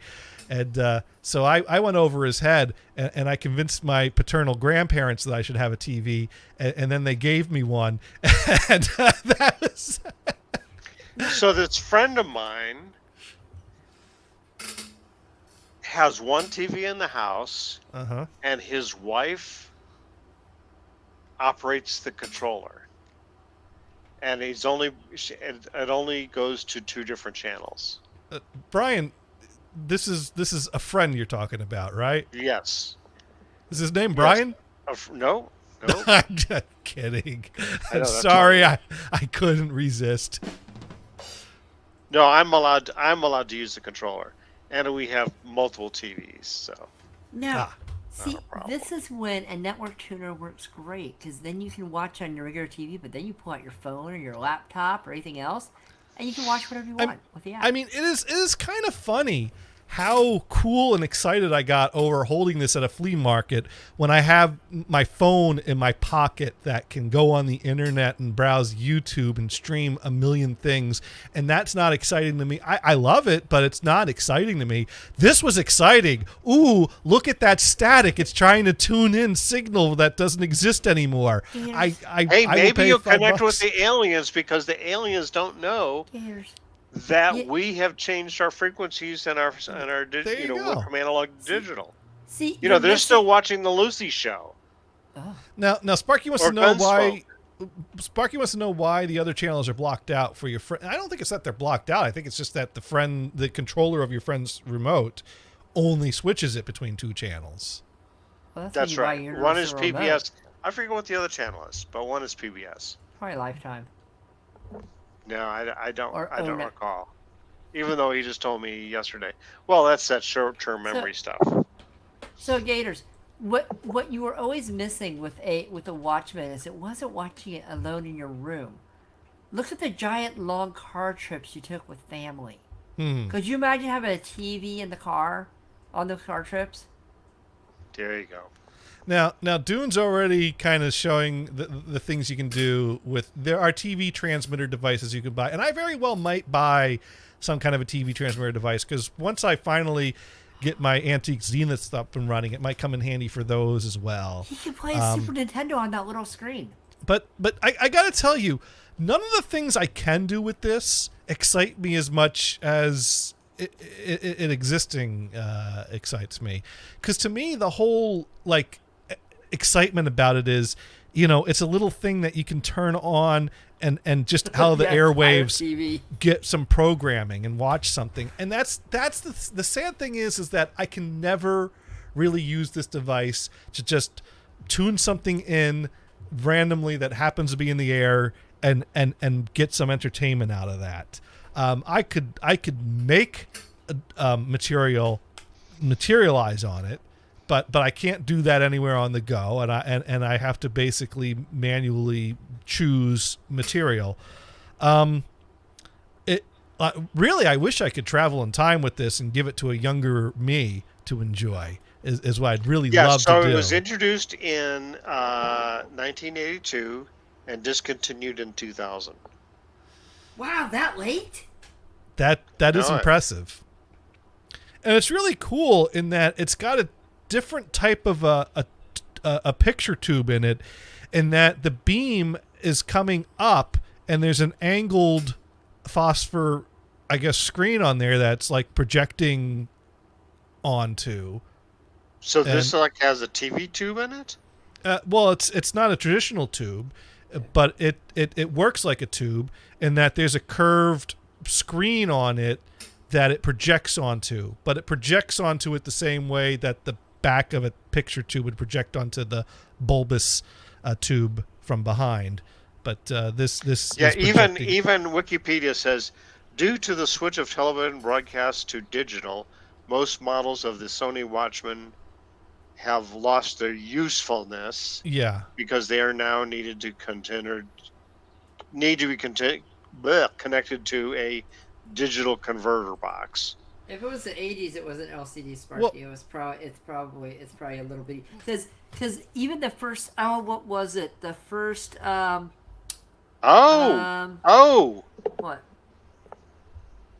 The model of the Sony Watchman is seen multiple times in the film Rain Man. Oh yeah. Oh yes, because he always had to watch Wapner. Mm-hmm. Right. People's Court. I forgot that. Well, I mean, I remember the Wapner part. Yeah. But I forgot that the whole deal where he was using a Watchman to do that. Well, because at first he had to watch it, and he breaks down if anything goes against his. Oh yeah, routine. he would flip out. Right. And so they were literally at some random person's front door asking if they could come inside and use their TV. And so after that, he bought him a Watchman. It has been a long time since I've watched it. Yeah. Which, of course, the movie came out in '88. Now, Dune writes in, I'll drop that off to young you as I drop off the winning lotto numbers and instructions to buy Apple and Walmart stock to my young lounger self.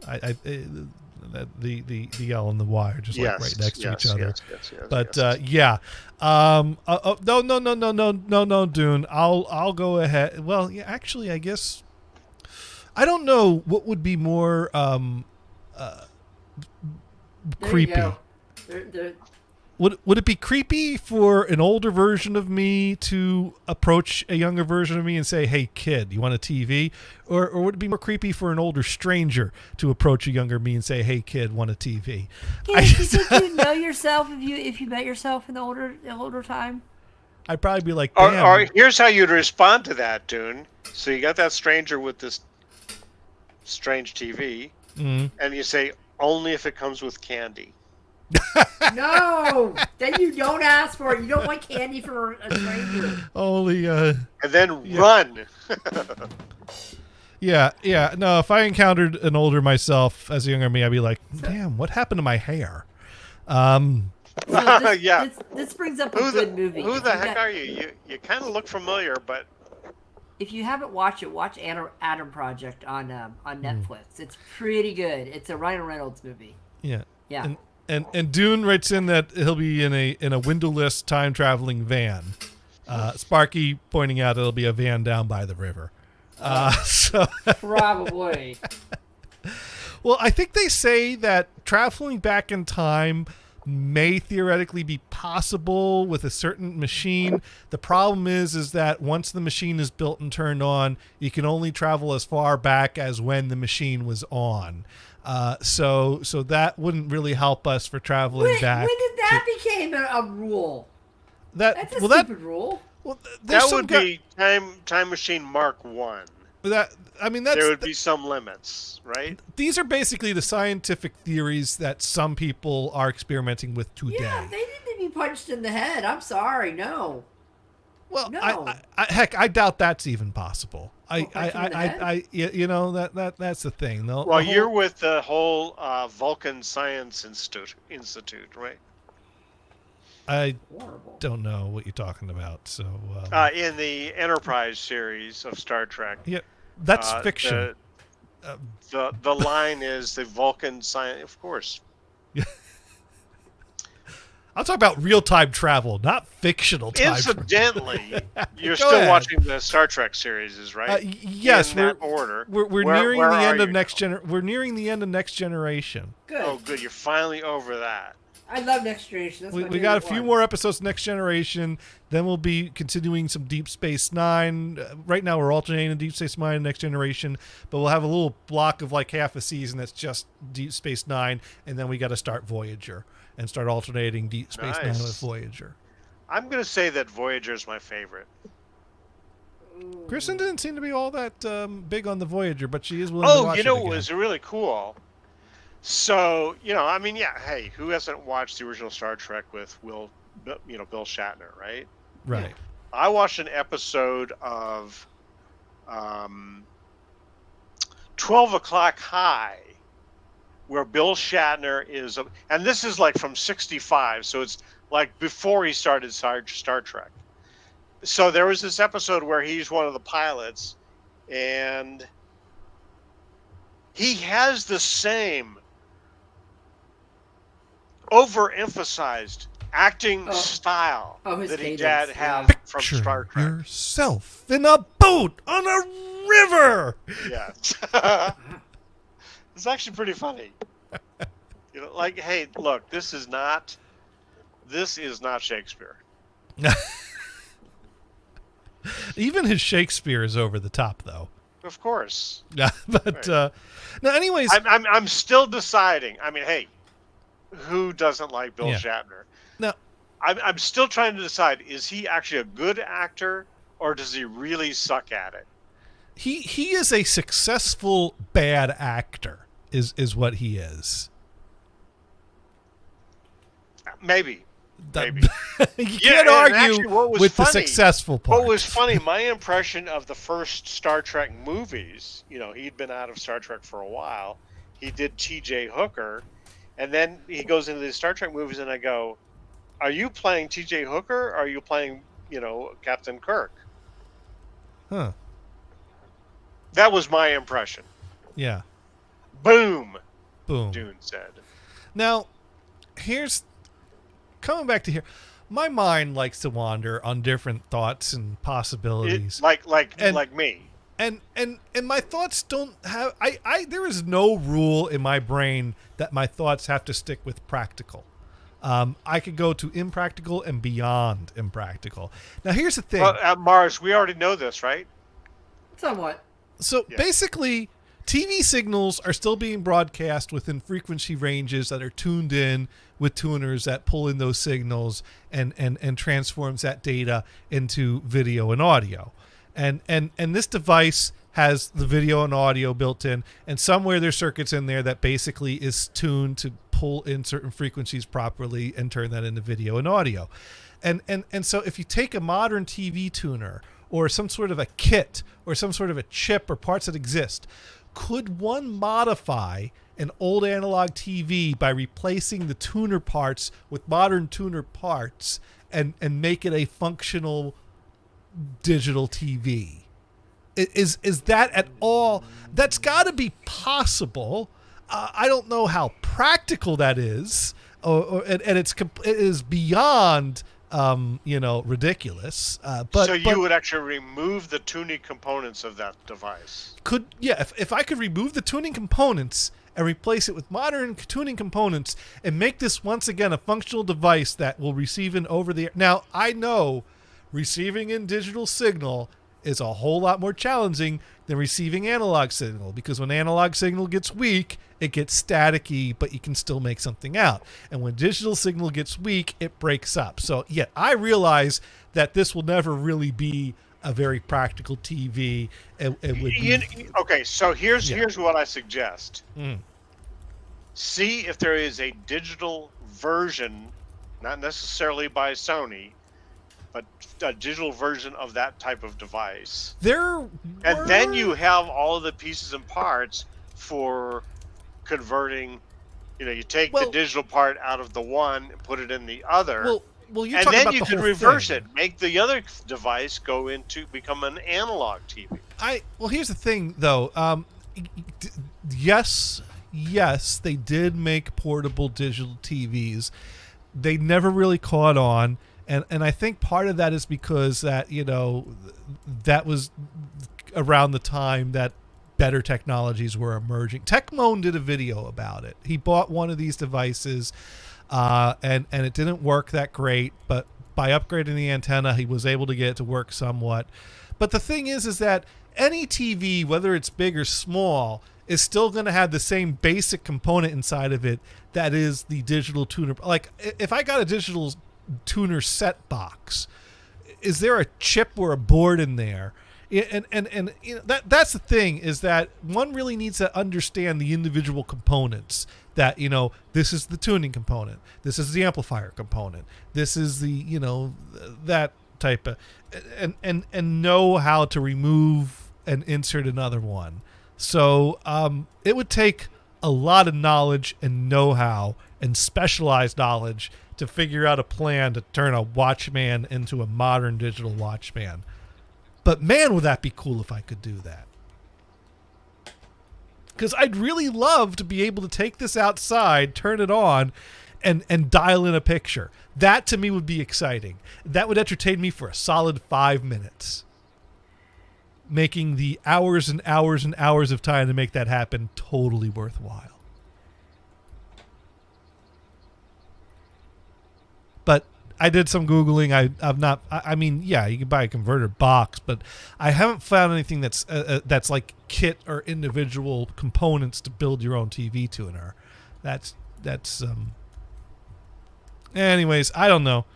I think the most practical thing I've read online about people doing with these is basically modifying it to display a clock on the screen and using it as a clock. That is about the most practical. Do you ever go into the website Instructables.com? I don't believe I have. They have all these kits that you can make, and you kind of go, well, I could make that. There is one guy makes a analog TV transmitter. Well, I've found different ways of. In some areas, this is illegal. Okay.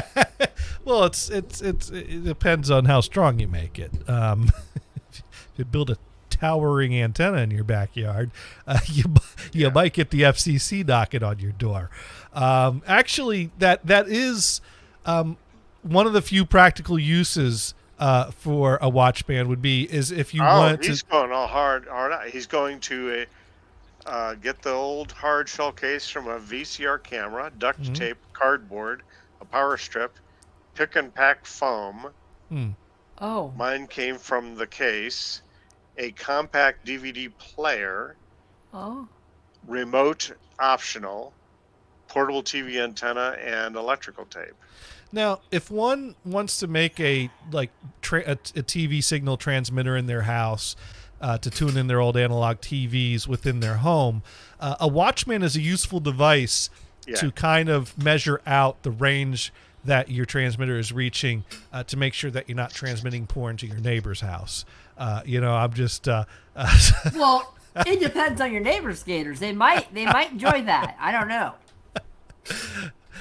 That'd be embarrassing, Hey, Fred, the other day I turned on my old analog TV, and usually I get the static on channel 3 before I turn on the VCR, and this hardcore porn was coming through.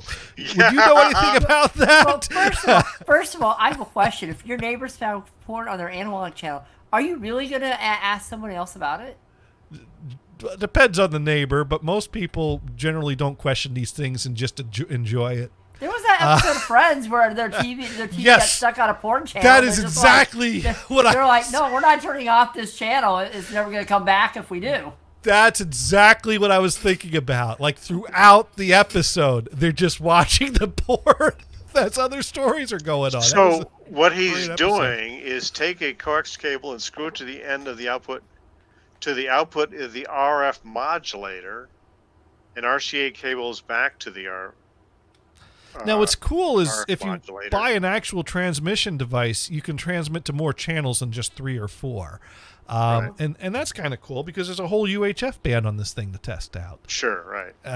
And I think UHF is supposed to be easier to tune in.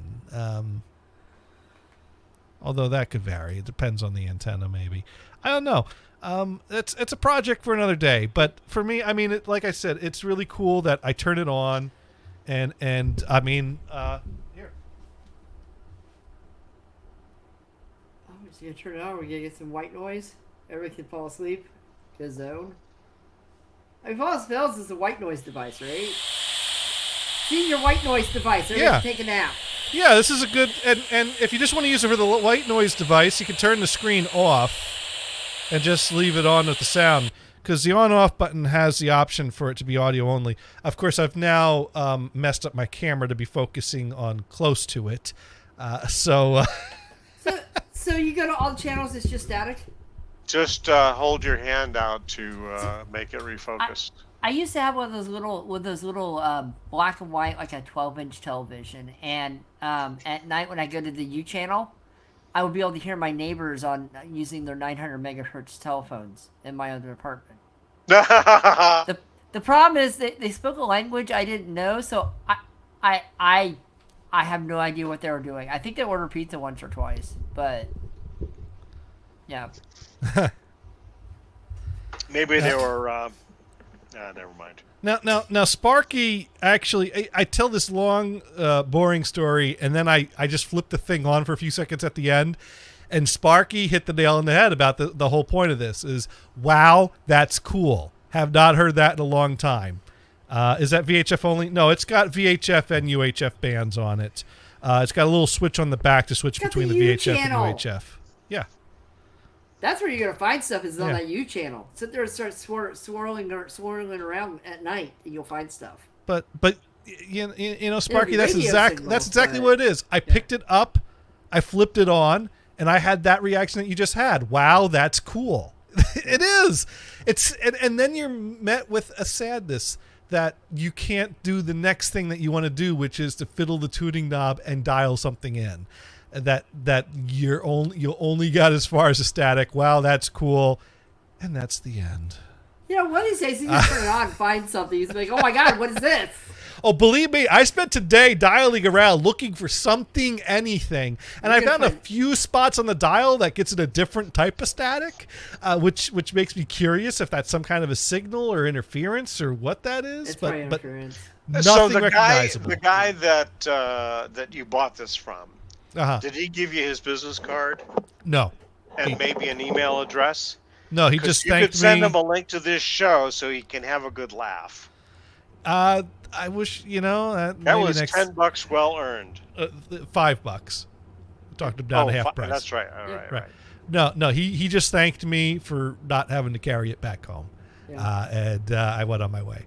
Yeah, but it's not that big, not that heavy, right? Yeah, but I guess every little thing adds up. He probably had that at that flea market like for 5 years, and no one wanted it. Now, another thing I have is I actually have another portable TV that I bought that it's downstairs. I haven't showed it, but I only bought it because it was one that my brother had that I think I ended up with somehow for a period of time. It really sucked. It was a type of TV that did not have built-in backlighting. The screen flips up, and basically you have to shine light through the screen, and a backwards picture comes in and it projects onto a mirror that you're looking at through the flipped up screen. It's an awful design. It's absolutely awful design, but it was something that I don't know where Greg even got it. I think like a friend sold it to him. How big is the screen? Well, it's bigger than this, but not by much. It's actually you know what? I could run downstairs if you want to talk to Mars for a moment. Now, Sparky points out it was a short climax.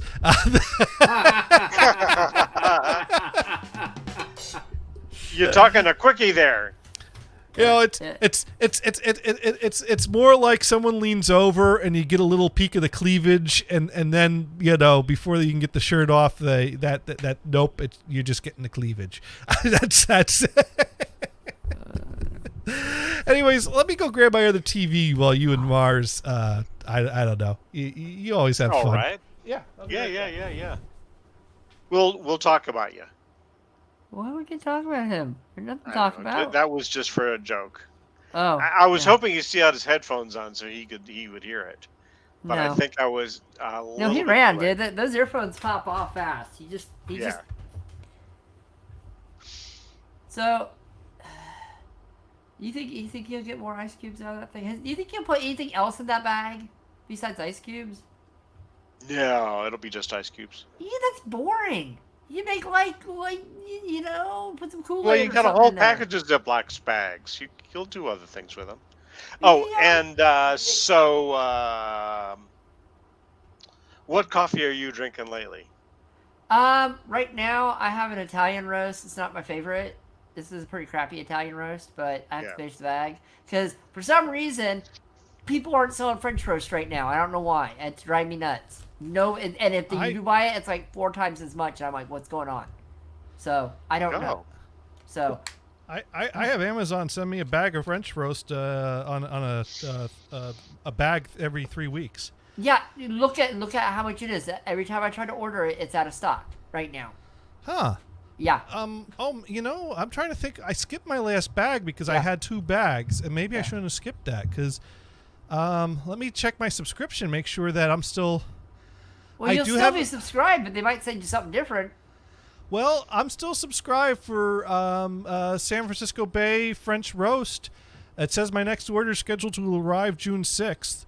And if I pull it up, it is in stock. Yeah. See, every time I try to order something, they're like, nope.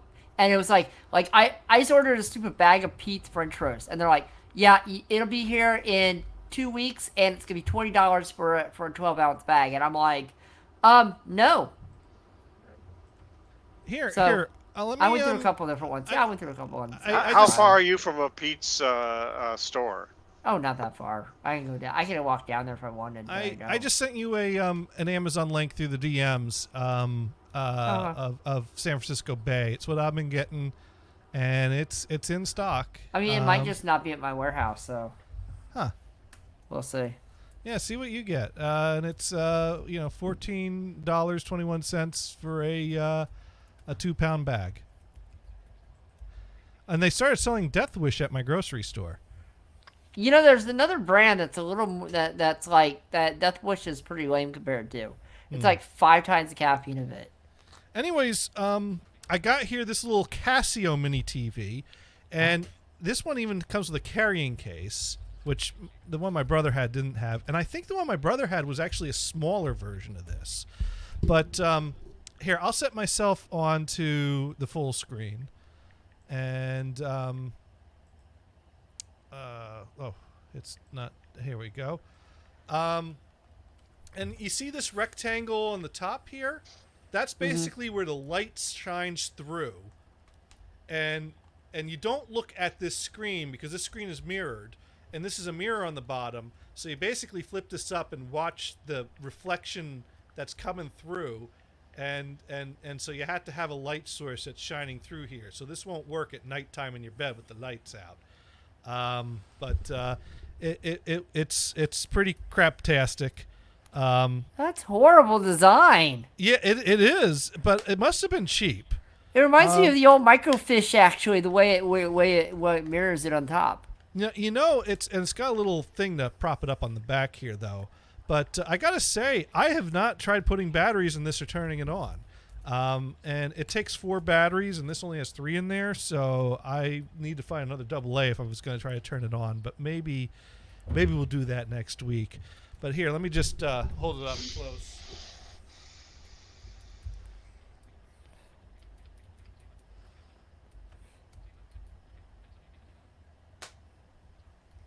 Huh? So that's my other portable TV. And like I said, I just bought it mainly so that I could, when I visit Jersey, pull it out and go, hey, Greg, remember this? And I'd be like, oh, wow, where'd you find that? And I'll be like, yeah, I found it at an antique radio swap meet. And, yeah. But totally impractical, can't do a thing with it. There's a coax on it? Oh, you know what? This one, let me take a look what it's got on it. It's got... If it's got coax or RCA, man, you can put your Nintendo on it. It has a audio video input. Okay, so you can do Nintendo. It's got an external antenna input, and it also has a audio video input. So I could get a 3-prong that's wired up correctly to just add a video source in, or I could use an RF adapter on the antenna input, and then tune it into channel 3 or channel 4.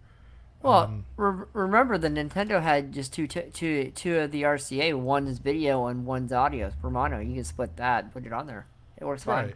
Yeah, that would work fine. It's pretty. You can do that with one stereo cable. Although you know what, I'm not sure how the audio video input works on here, because the switch on here has 3 positions: off, VHF, or UHF. There's no option to select the external input, so I'm not sure how you. There might be a channel for it sometimes. So instead of like channel 1, 2, or 3, it would be like a channel 0 or channel A, B. They do make those. But... the way this works is when I held up to the screen, you could see that there is a strip down the right side of the screen that has numbers on it side by side for VHF, UHF. And basically the picture would have like a little bar on the side that tuning in with the up-down tuning buttons would move that up and down. So it wasn't a strictly changing channels button. It was sliding a digital slider that's projected on there to tune through the band. That's fun. But I don't see a spot there for external input. So you know what? I have to find the original instructions for this model and read up on it. It's the TV 2000 by Casio. Casio Pocket Color Television TV 2000. Because I know that didn't come out in 2000 if it's that crappy. Oh, this is a Casio TV. Now, Sparky... I just assumed that it was a Sony model. Sparky to the rescue again. Not only do I have 3 AA's in this thing in front of me, and I'm like, oh, if only I had a 4th battery, but he noticed that I have 2 remote controls sitting right next to me.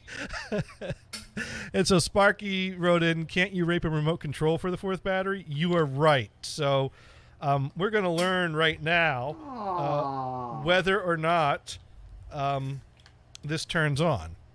And then we'll talk about what we learned here. So let me, of course, now I got to mix energizers with Duracell, which they always say never do because... Do they? Manufacturers say that because they want you to buy only theirs. I've had Railbacks and I've had Power Cells and I've had Ultra Power and any other name, but it doesn't matter. Oh, yeah. If I can find a AAA or AA, that's what it was. And if I lost the battery cover, freaking electrical tape is your friend. Well, I got picture, not very good picture because my light's not all that bright, but I'm trying to find the volume control for this because it does have a little speaker built in. There's got to be a volume control here somewhere. Yeah, pretty much. Oh. Hey, there's noise. Yeah.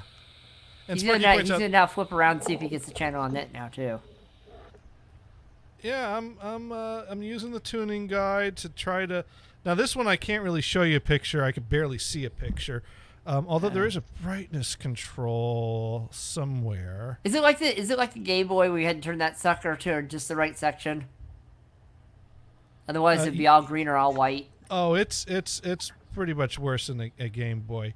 But you know what? I'm not getting sound anymore. Oh, it's because it's trying to tune in something. Wow, he found something.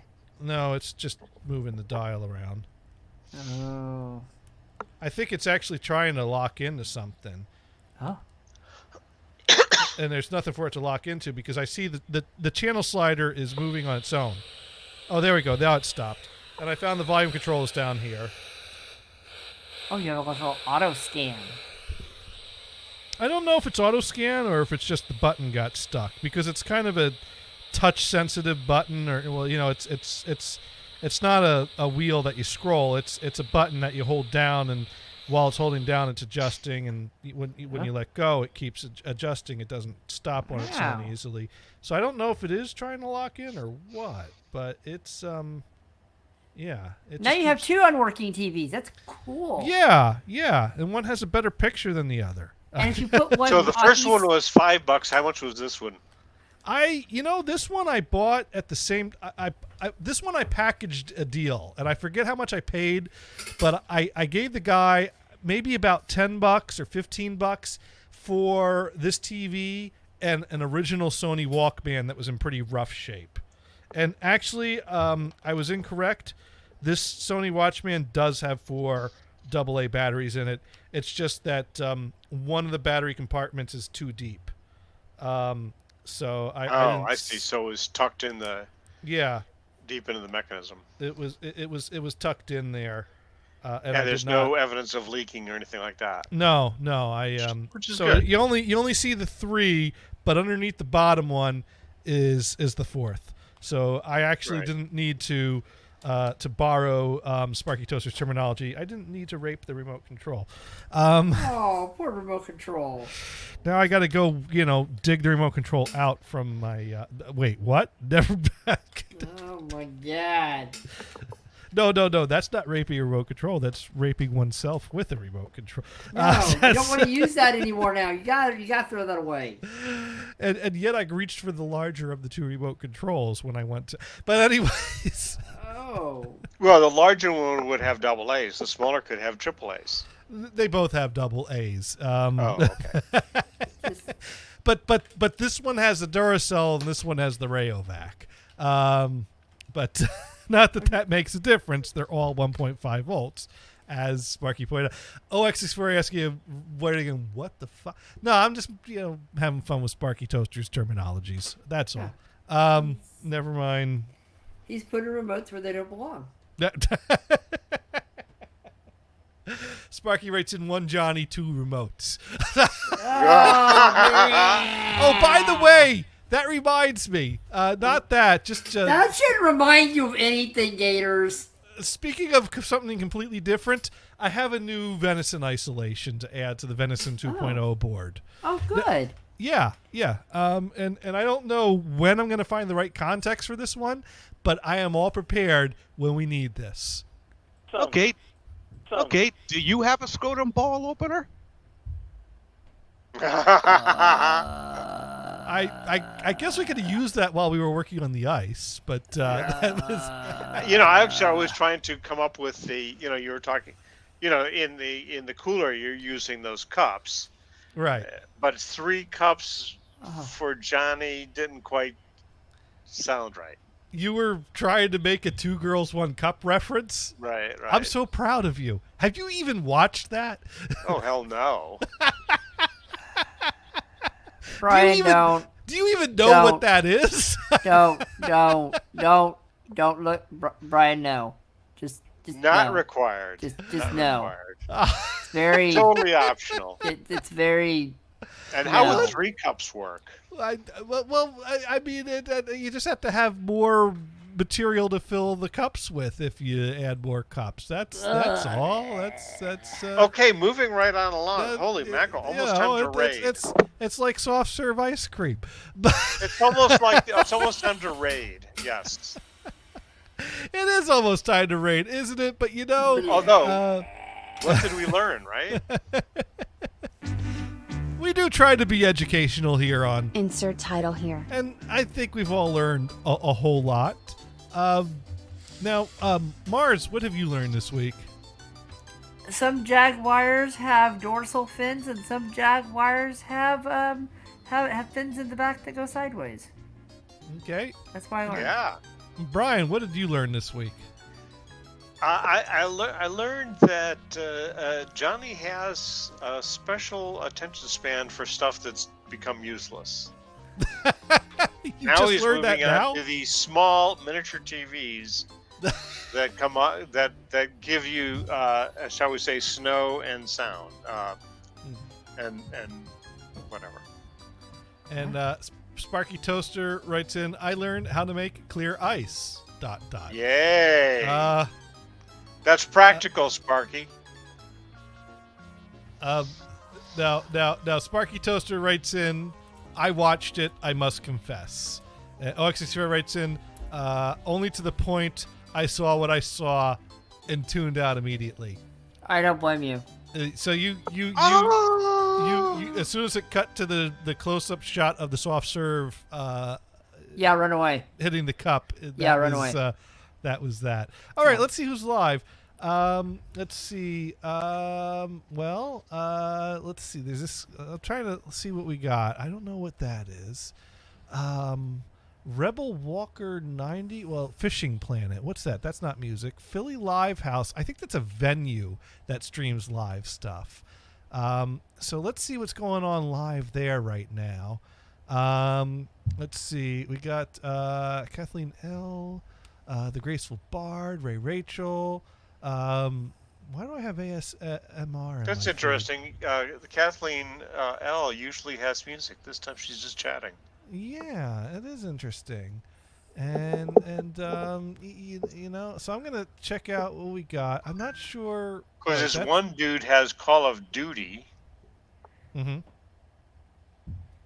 Oh, and my friend from Twitter is playing Rocket League. Uh-huh. Blech. Well, I think we got we got two options here. We got someone that is streaming on the Philly Live House, who's a guy playing acoustic guitar. Looks like it might be in his living room.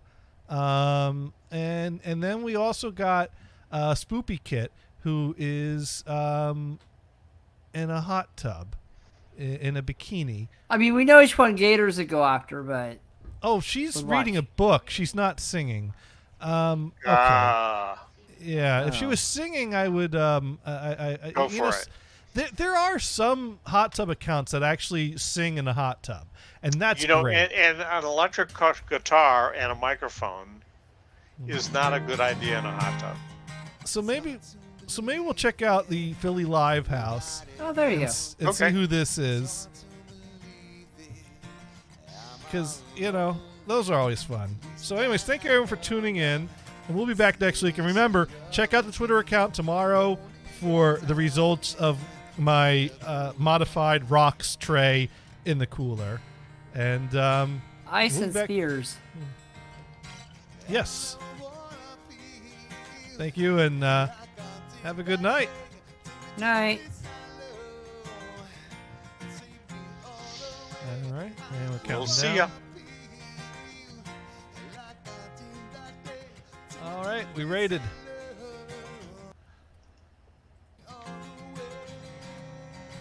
All right, that was good. All right. See ya next.